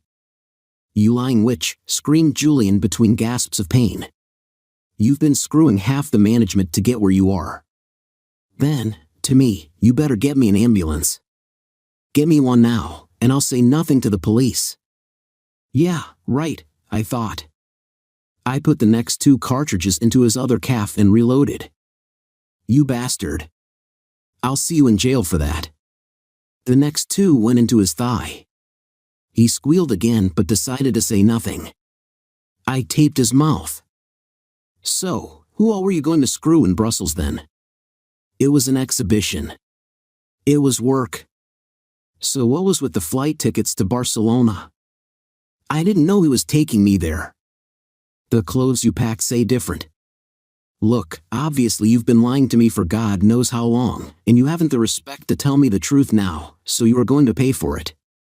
Seems to me you aren't expected back in the office this week, and you aren't expected in Brussels either. So I have all week to decide what to do with you, and nobody is going to report you missing. I taped your mouth again. They looked at one another, and I could see that they finally realized I had them in the palm of my hand. Just to reinforce that impression, I took the hose and soaked them. I hadn't expected it, but the water-soaked dung in which they were sitting started to give off a strong smell of urine and dung. I left them to contemplate the shortness of their future. I sat down with a cup of tea to decide how I was going to proceed. I had rather burn my bridges by shooting Julian in the legs. The temptation to kill the pair was strong. I was going to wind up in jail anyway for using the gun and the false imprisonment, but I wasn't about to spend any more time locked up than necessary. In fact, I was going to avoid it as long as possible. There are plenty of missing people whose families are looking for them and can't find them. Taking my video camera and gun, I went back to the barn. The lovebirds were shivering like fury. Looking in their eyes, fear had set in. I set up the camera and took the tape off Julian's mouth. Janet's eyes were pleading now. I ignored her. My arms, untie my arms, please, he begged. I need the toilet, please. Well, Julian, you've been screwing my wife, and you expect me to be nice? I think you'll need to give me something if you want any consideration from me, don't you? Anything. His hopes were raised, he saw a way out. Take the car or the boat. I'll sign them over to you. Just tell me what you want, I'll give you anything. I'd forgotten about his boat. It was a rather nice cabin cruiser. An idea was forming. Half the management, you said? I still wanted to mess with their minds, but I wanted to find out who else Janet had been screwing. If I was off the grid, I might get a chance at them too. What? You said she was screwing half the management. I want names. I can't. I'll lose my job. So you want to take their share of the punishment? I have all week to persuade you. You aren't due back until Saturday. No one is going to miss you until then. I poked his leg wound, and he winced. Names. The toilet. I need the toilet. You have incontinence pants on. You'll get the toilet if and when I'm satisfied. What about Janet? She'll need it too. Gentlemanly of you. I'll make it clear, shall I? She's the one who betrayed me. You are collateral damage. I really don't give a damn about you. You know where messing with me has gotten you so far. You have all your limbs.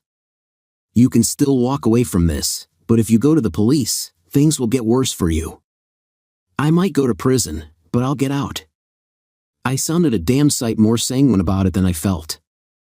Please, the cramps are killing me. I taped his mouth again. I'll let you think about it for a while more, and made to leave. I did, however, untie their arms from the rings. They offered no resistance as I tied them behind their backs and laid them flat. Going back into the house, I started collecting things for my departure. Julian's offer of his boat gave me the germ of an idea. My parents had been on holiday in Ireland when I was born. Mom had gone into premature labor, and it was touch and go whether I would survive. So they had registered my birth in Ireland. I had been re-registered when they brought me home, but I still had my Irish birth certificate. I gathered my personal documents, some clothes, and the euros Janet and Julian had drawn for their trip to Spain. I threw in my stamp collection. Tomorrow I would go to the bank and get the special collection from the safety deposit box. The house was mortgaged to the hilt. We had put all our savings into the property, and it was heavily mortgaged. We needed both incomes to finance it. The idea had been that we stretch ourselves while we were young, and pay rises and house price rises would take care of the future. Janet knew about the stamps but thought it a childish hobby and put no value on it. I knew differently. I slept fitfully and phoned in sick to the surgery the next morning. The lovers had clearly not slept anywhere near as well as I had. There was a different odor in the barn. Clearly, the curry had finally done its work. I tied one of each of their hands to the rings and allowed them to eat a breakfast of bran flakes and wholemeal bread. I had added some laxative to the spread and to the tea. I was determined that they would sit in their own filth. Making it pass through their gut rapidly would mean that the stomach acids would not be properly neutralized. They were going to have the world's worst case of nappy rash. I just had to make sure it didn't turn into septicemia. Judging by the squirming they were doing, the skin on their nether regions was stinging already. Janet tried to talk to me. "Please, James, let me go to the bathroom. I need to clean myself. I'm stinging." "As far as I'm concerned, my darling wife, you can sit in your own filth and your cheating ass can rot away. What you are getting is trench foot of the ass. Its technical name is immersion injury. The troops in the Fallon got it because they couldn't dry their feet. If it goes on too long, your skin will rot away, and the only way to fix it is to cut it away. Julian will lose his testicles and balls, and you'll wind up having your cheating womb cut out. You'll be pissing and shitting in plastic pouches for the rest of your lives." My smile held no warmth. The shock on their faces showed I was getting into their heads. "If you tell me what I want soon enough, you might not have to rely on memory for your sex life." I wasn't entirely sure whether I was lying. I separated them this time. I put the ear defenders I use for shooting on Janet and taped them in place, then I set up the camera. "Okay, Julian, where are the keys for the boat?" His face glowed with hope. "On my key ring. The keys for my flat are there too. There's a safe in the wardrobe with 10 grand in it. The key is on the ring too. Take the lot. Just let me get cleaned up, and I'll be out of your life.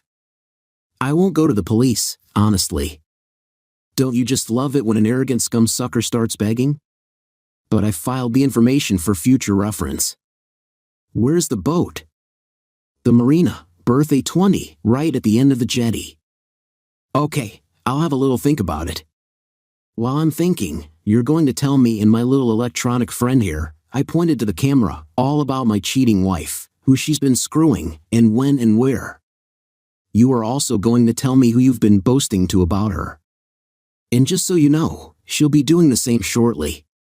So don't miss out anything." He started his confession.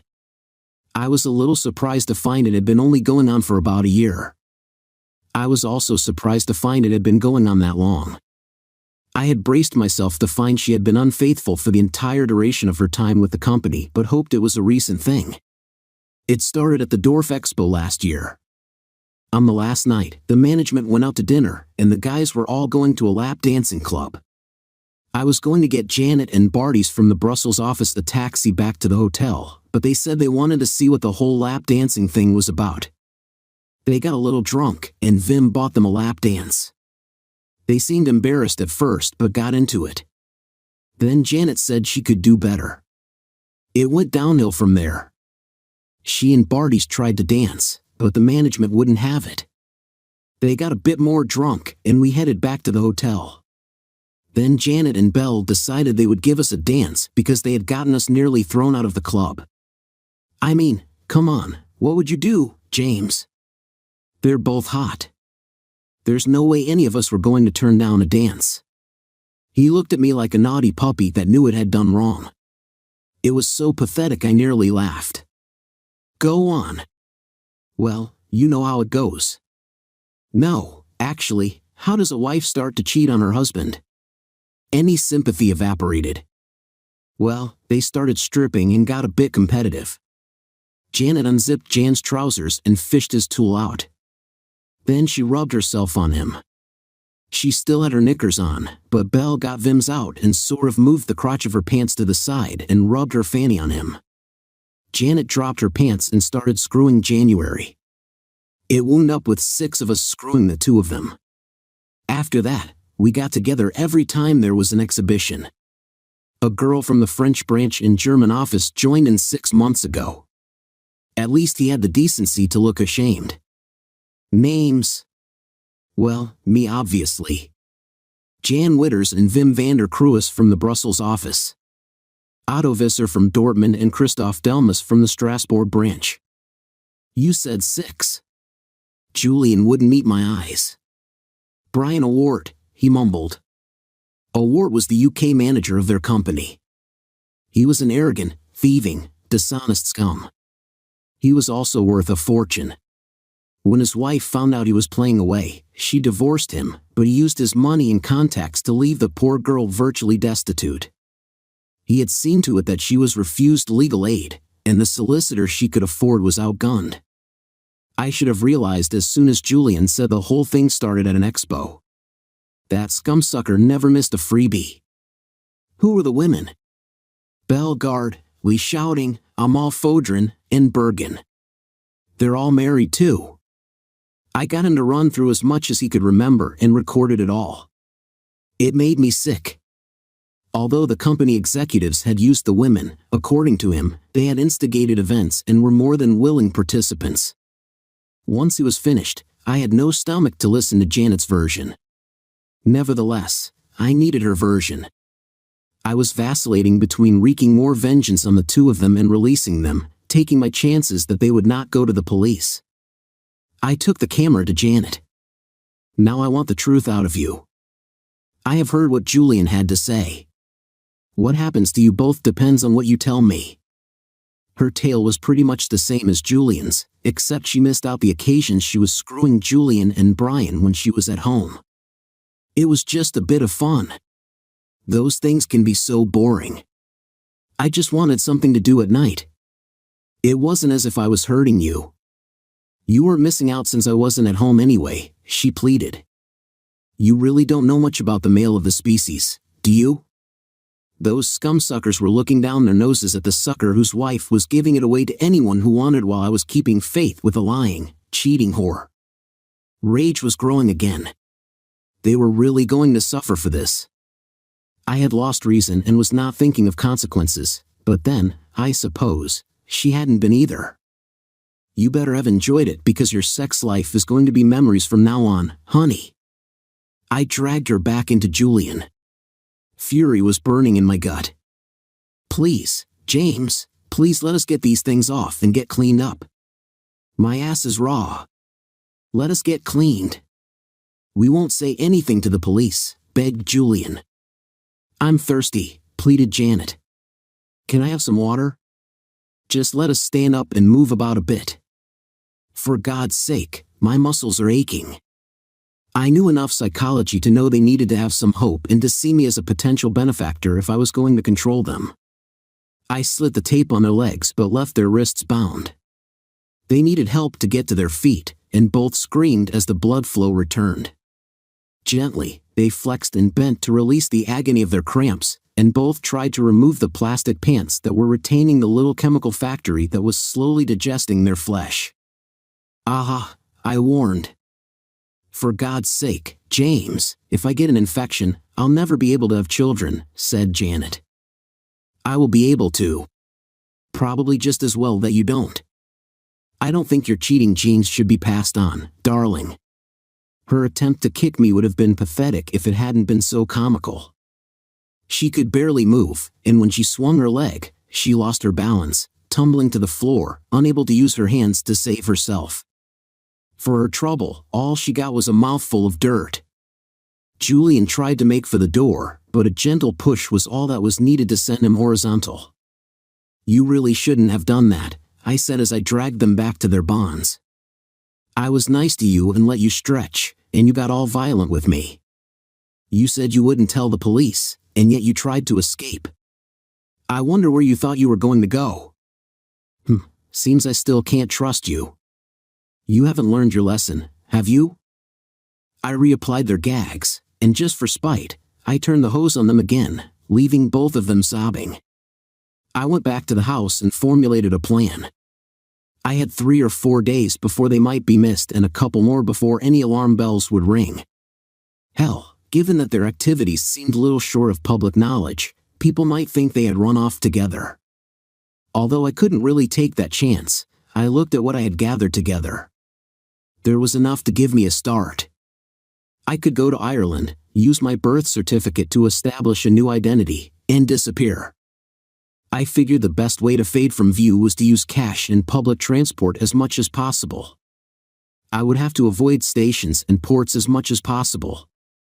Britain is the CCTV camera center of the world.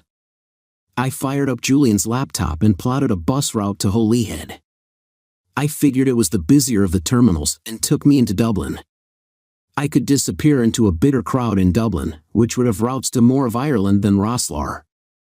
I decided to start moving right away to allow the trail to go cold. I needed to make sure they wouldn't die before they were found. The rule of 3 says you can survive 3 minutes without air, 3 days without water, and 3 weeks without food. I returned to the barn with water and allowed them to drink. I had laced it with a sedative, and once they were out, I set up a couple of intravenous giving sets with saline drips. Connecting all the bags of fluid into the drip control, I reckon 5 liters should get them through the next few days and leave the incontinence pants soaked to prevent infection. I dosed the drips with antibiotics. Okay, it was animal antibiotic, but I'm a vet. I just worked it out by body mass. I was tempted to wait until they came around from the sedative and have another little gloat, but I was pretty deep in it, so I resisted. Just before I left, I had another idea and added some sedative to the drips. It would keep them disoriented for a while longer. I removed the tape from their mouths so they wouldn't choke. Having checked their bonds, I locked the place up and, loading my gear into his car, headed over to Julian's. If you look sufficiently confident, no one notices you.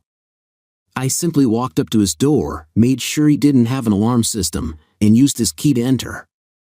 I found the safe, took the money, and left. I resisted the temptation to search for anything linked to my wife's betrayal. After all, I had his laptop and the video recording. I drove to a piece of derelict ground in a less than salubrious part of town that was used as a free car park. I left the keys on the tray of the center console and the door obviously improperly closed. Taking my rucksack and grip, I simply walked away. By the time I got to Ireland, the car would be stripped, and the parts on their way to Saudi or the Balkans. Being right-hand drive, British prestige motors tend to be stripped for parts rather than sold complete. It is also easier to smuggle them out that way. Then I went to the marina and, again, brazenly walked along the jetty, got onto the boat, fired up the engine, and cast off. I sailed around the coast a little until I found a little cove. I took the boat in and unloaded my rucksack. The grip containing my passport, part of my stamp collection, and about £5,000 I left on board, along with a couple of empty whiskey bottles. Then I plotted a course for Spain, pointed her south, and sent her on her way. She would sail until she ran out of fuel. I had no idea how far that would be. Hitching the pack onto my back, I headed inland to the bus, and using the planned route, I made my way to Holyhead. There, I bought a foot passenger return to Dublin. Arriving in Dublin, I decided I would take a walking holiday and explore the land of my birth. The first bus was heading to Kildare, so that is where I went. 3 days into my extended holiday, I was sitting outside a pub overlooking the Atlantic when I noticed a mobile phone lying under a vacant table. I lifted it and found a cyber cafe where I did a search for the telephone number of what had been my local police force. I used the mobile to report people trying to break into a house and gave the address of my former home. The operator tried to keep me on the line and get more details, but I hung up. I wiped down the phone and dumped it in a litter bin.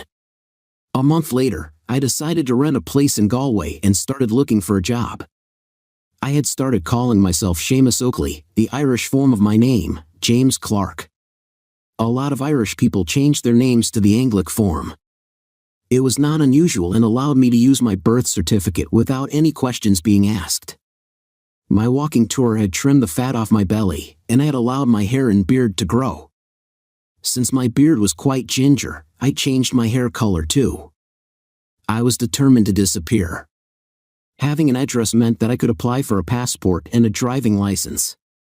I now had a complete legal Irish identity with all new photographs. Having shed the weight, I decided to keep it off. I started running and found a gym.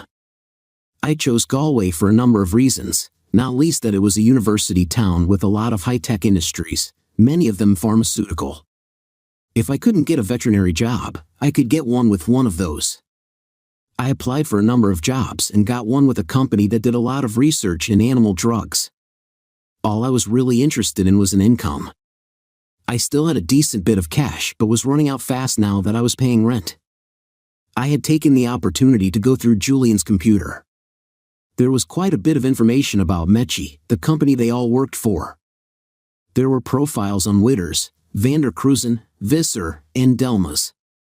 They were all regional directors. Janet was playing with the big boys. Julian was the British sales manager.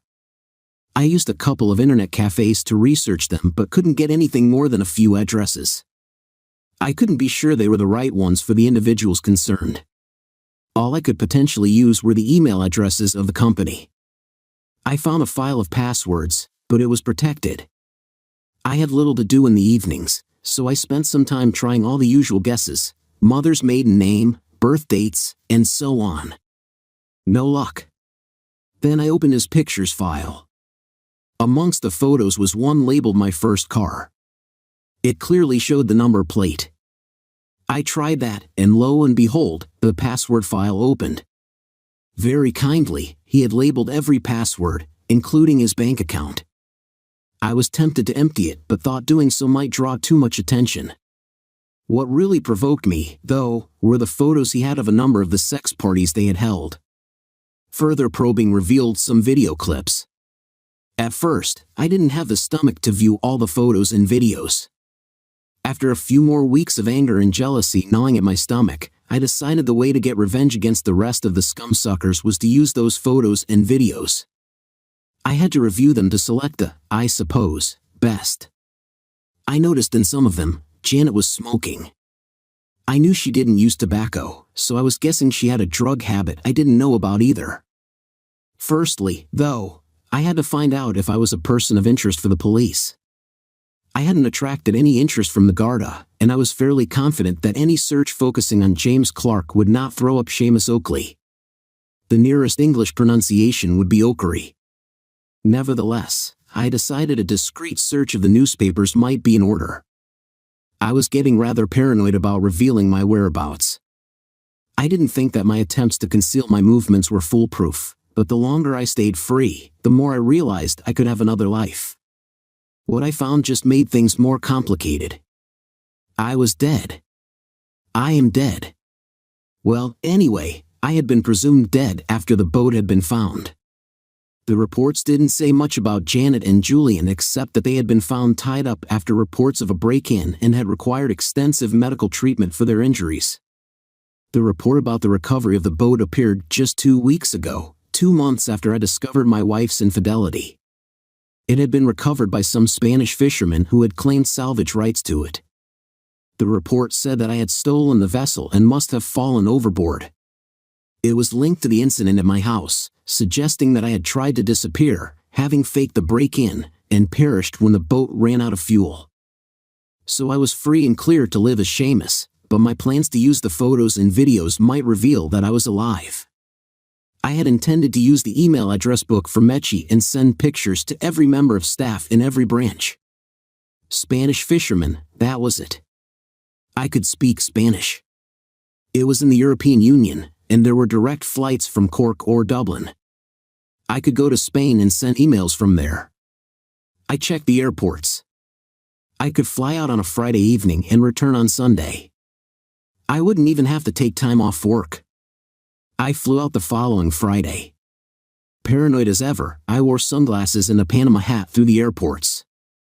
I was not relying purely on my beard and hair. Arriving in Madrid, I went straight to the hotel and hit the sack. I had 2 laptops with me, mine and Julian's. First thing on Saturday, I went into town looking for an unsecured wireless link. It wasn't hard to find. More in hope than anger, I pulled Julian's computer from my backpack and fired it up. I was surprised when it connected. The second machine wasn't needed. I would have expected him to cancel his internet account. If he hadn't canceled that, maybe I could still access his internet. I dug out the list of passwords, and I was in. That provided another little detour in the electronic trail. The address book was split into separate national branches, so I sent different messages and attachments. There were, however, photographs of all the players sent to each branch. I had prepared the messages beforehand, so it didn't take long to send them. Once done, I took a stroll through Madrid in the late autumn sun. I resolved to do a bit more traveling once the dust had settled. I lunched on tapas and a fairly rough red wine before returning to my small backstreet hotel, chosen because it was less likely to have security cameras. There, I took the hard drive from Julian's computer and packed it away in case I came up with a future use for the data. I slept for a couple of hours and then went to the Parque Lineal del Rio Manzanares, a park along the river which runs through Madrid. I followed the river until I found a deep-looking area and threw the computer in before returning to the Plaza de Santa Barbara to sample the famous Madrid nightlife. By 3 o'clock in the morning, I had had enough. The town was still alive with revelers, but I was coming down from an adrenaline high. I returned to the hotel for a few hours of sleep before catching my plane home. For the next year, I worked for the pharmaceutical company. Galway is a lively town with a young population and the social life that goes along with it. I wasn't short of female company but was reticent about commitment. While I was content with the job, I still wanted to get back into veterinary practice, so I was on the lookout for a position. One evening while looking through the newspaper, I spotted an opportunity. A practice was up for sale. The next morning, I made an appointment to visit. It turned out that the principal, Dermot Mola, was getting on in years, although he looked a good 10 years younger than the 70 he claimed. Despite the fact that my accent had picked up a more Irish tone over the year, he picked me out immediately as English. He suddenly gave me the 3rd degree. I told him how I had been in practice in England, but my wife and I separated when she found the life of a country vet less exciting than she was prepared to accept. I told him that since I had no family, I had spent a few months traveling while I decided what to do and wound up in Galway. I liked the place and took the first job that came along while I found my feet again. He could tell there was more to it, but it was true enough that he saw the pain. He referred me to his accountant so I could look over the books, but I could already tell that it was a sound enough business that was ripe for growth. Basically, he was looking after his neighbor's animals and hadn't taken on any new business for years. To raise the money, I was going to have to sell my stamp collection. Now, when I say my collection, the core of it was really my grandfather's and father's. That is where the value lay. I took it to SES in Dublin. Initially, the appraiser thought it was just another fairly boring collection. He valued it at about €10,000, which I thought was low. Then I showed him the part of the collection I had kept in the bank. May I ask where you got these? Some were collected by my grandfather, some by my father, some by me. The British album contained examples of every British stamp up to the time I had left England. Amongst the collection was a set of 2 unseparated penny blacks that I had bought, another penny black, 2 penny reds, and 2 penny blues, 1 perforated and 1 imperforate. The Empire album was not as complete but contained a full set of Falkland Island stamps. The European album was quite extensive and had a complete set from Nazi Germany. My grandfather had been stationed in Germany after World War II, and he had bought many collections from Germans who needed money to survive. These had formed the core of the collection. The albums I had left on the boat were virtually worthless modern stamps. I suppose the Spanish fishermen had kept them. "Well, Mr. Oakery, I think you should take these albums to our main philatelic department in London for valuation. There is a major auction in 3 months' time, so if you're of a mind to sell, it would be a good time to get them catalogued for sale. As it is, I would estimate a value of at least €250,000. "I'll do that then. Thank you." This posed a problem. If I was to buy the veterinary practice, I needed the money from the sale. It looked as if I couldn't get it for at least 3 months. I returned to Galway and paid another visit to Dermot. "Mr. Mola, I'm afraid I need to sell a stamp collection to raise the money to buy the practice. The auction won't be for about 3 months.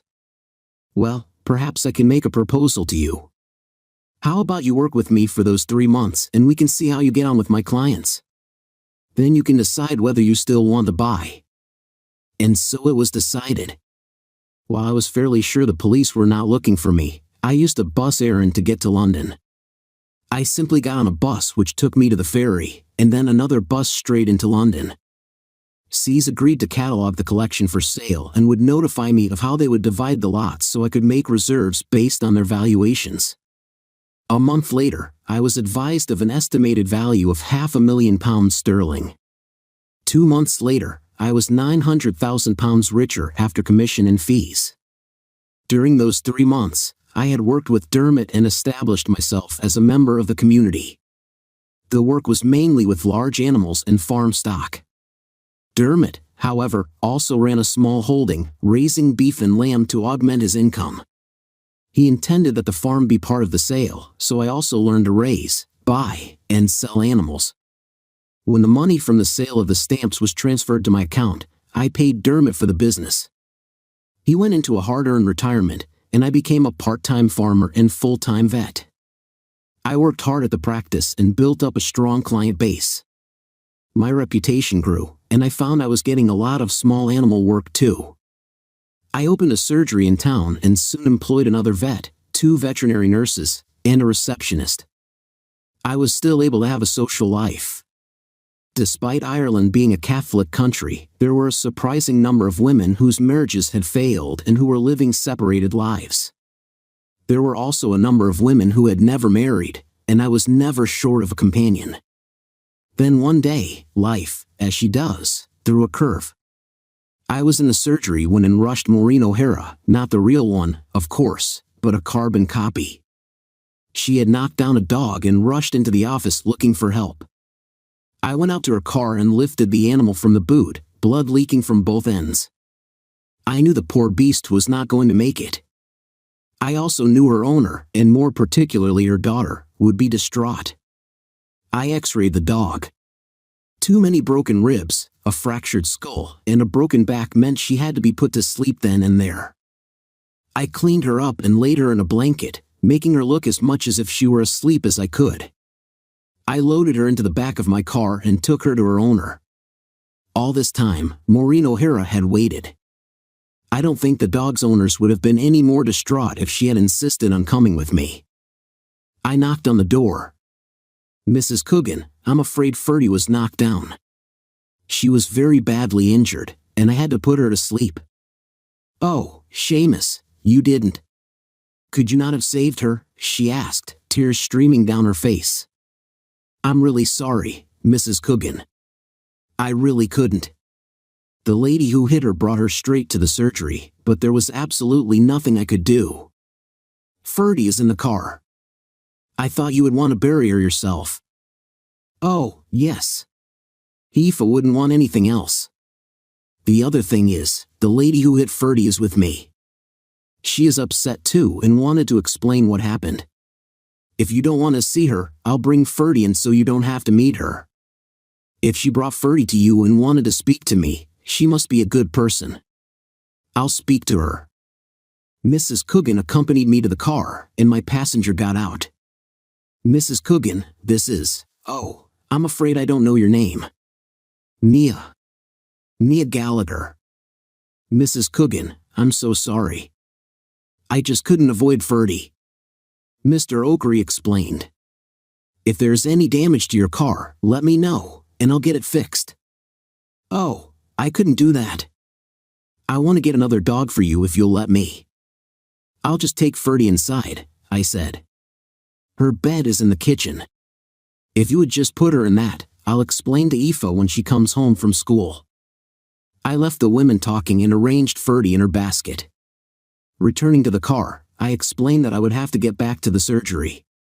Mrs. Gallagher, for by now I had noticed the rings on her finger, got back in, and we returned to the office. How much do I owe you? Forget it. I wouldn't charge for that. At least let me buy you dinner, then. Should a married woman be seen buying me dinner? I doubt very much if my husband would care, even if I knew where he was. Well, in that case. I gave her my card. Phone me. That Friday, Mia phoned. Dinner was booked in Galway for Saturday evening. I dressed in my best and met her at the restaurant. Over dinner, I discovered that her husband had left her. She didn't go into details, and I didn't press her. I told her that I had caught my wife with another man and left her. Neither of us was divorced. After dinner, we went to a club and danced a little, parting at midnight. I felt that I wanted to get to know her better, but now I had to face the stark reality of my situation. I was still married, even if I was presumed dead. I felt I wanted to develop a relationship with Nia. If I was going to do so, I would have to resolve my past. Hell, I was getting ahead of myself. Maybe she wasn't interested. She phoned me the following Thursday. I decided if you weren't going to phone me, I would have to phone you. I don't have your number. Oh, I didn't think. Shall I pick you up tomorrow evening? That would be nice. Around 8? Fine. She gave me her address. I picked her up, and we went dancing again. When I dropped her off, I arranged to pick her up again on Sunday afternoon. We went to the beach and strolled along the sand. Just getting to know one another set the pattern for the next few months. Then, one Friday, my offer of dinner was turned down. I'll make dinner tonight, she said. Over the meal, she asked why I was moving so slowly. We're both grown-ups. We've both been married. It's just complicated. Neither of us is free. We're both still technically married. So you're saying you see this as a long-term relationship? Well, I suppose I am. And if we were both divorced? Well, there's the thing. I can never be divorced. Why ever not? You're English, aren't you? Divorce is straightforward in England. I stood up. Look, it really is very complicated. I need to think some things through before we take this any further. I'd better go. I'll phone you. I didn't phone that weekend. I did some solitary walking over the Ben, trying to work out what I would tell her. The darkness of my actions had come back to haunt me. I was still a prisoner of my wife's infidelity. I needed to find out what had happened to Janet. To do that, I risked going to prison. I phoned Nia on Monday morning before she went to work and arranged to see her that night. I arrived at her door at 8. We sat in her lounge. Would you like a drink? Tea would be good. I procrastinated. Well, Seamus, there was nothing for it. If I wanted to move on, I had to bury the ghosts. I told her the truth, well, some of it. I came home, found my wife screwing her boss, threatened them with a gun, dragged them out to the barn, tied them up, stole her lover's money, car, and boat, engineered my disappearance, and adopted a new identity. Oh my God, how have you been able to carry that with you for so long? I'm going to need time to understand how I feel about all this, Seamus. I think you had better go. I need time. I left. Part of me felt better for the confession, part of me felt it was time to run again. Why the hell had I told her so much? What made me think I could trust her? 2 days later, she was on my doorstep. Well, aren't you going to invite me in? Sorry, come in. Drink? Coffee, please. We sat on either side of the kitchen table. I think you need to resolve your issues if we are going to have a chance to take things further, Seamus. I know, Nia. I just don't know how to deal with the mess I've made. Well, I think I have a solution. My Uncle Brendan has a legal practice in Liverpool. I think you should talk with him. I don't see how he can help. Uncle Brendan does a lot of work tracing kids who run away to England. He uses investigators all over England. He might be able to trace your wife and find out where you stand with the police. It's worth a try, I suppose. Good. He'll be here tomorrow. Do you fish? I have done. Right, he likes to fish the Shannon. It should let you tell him your story. He might be able to tell you what he can do. Well, young man, have you 100 euros on you? Yeah. I gave him the money.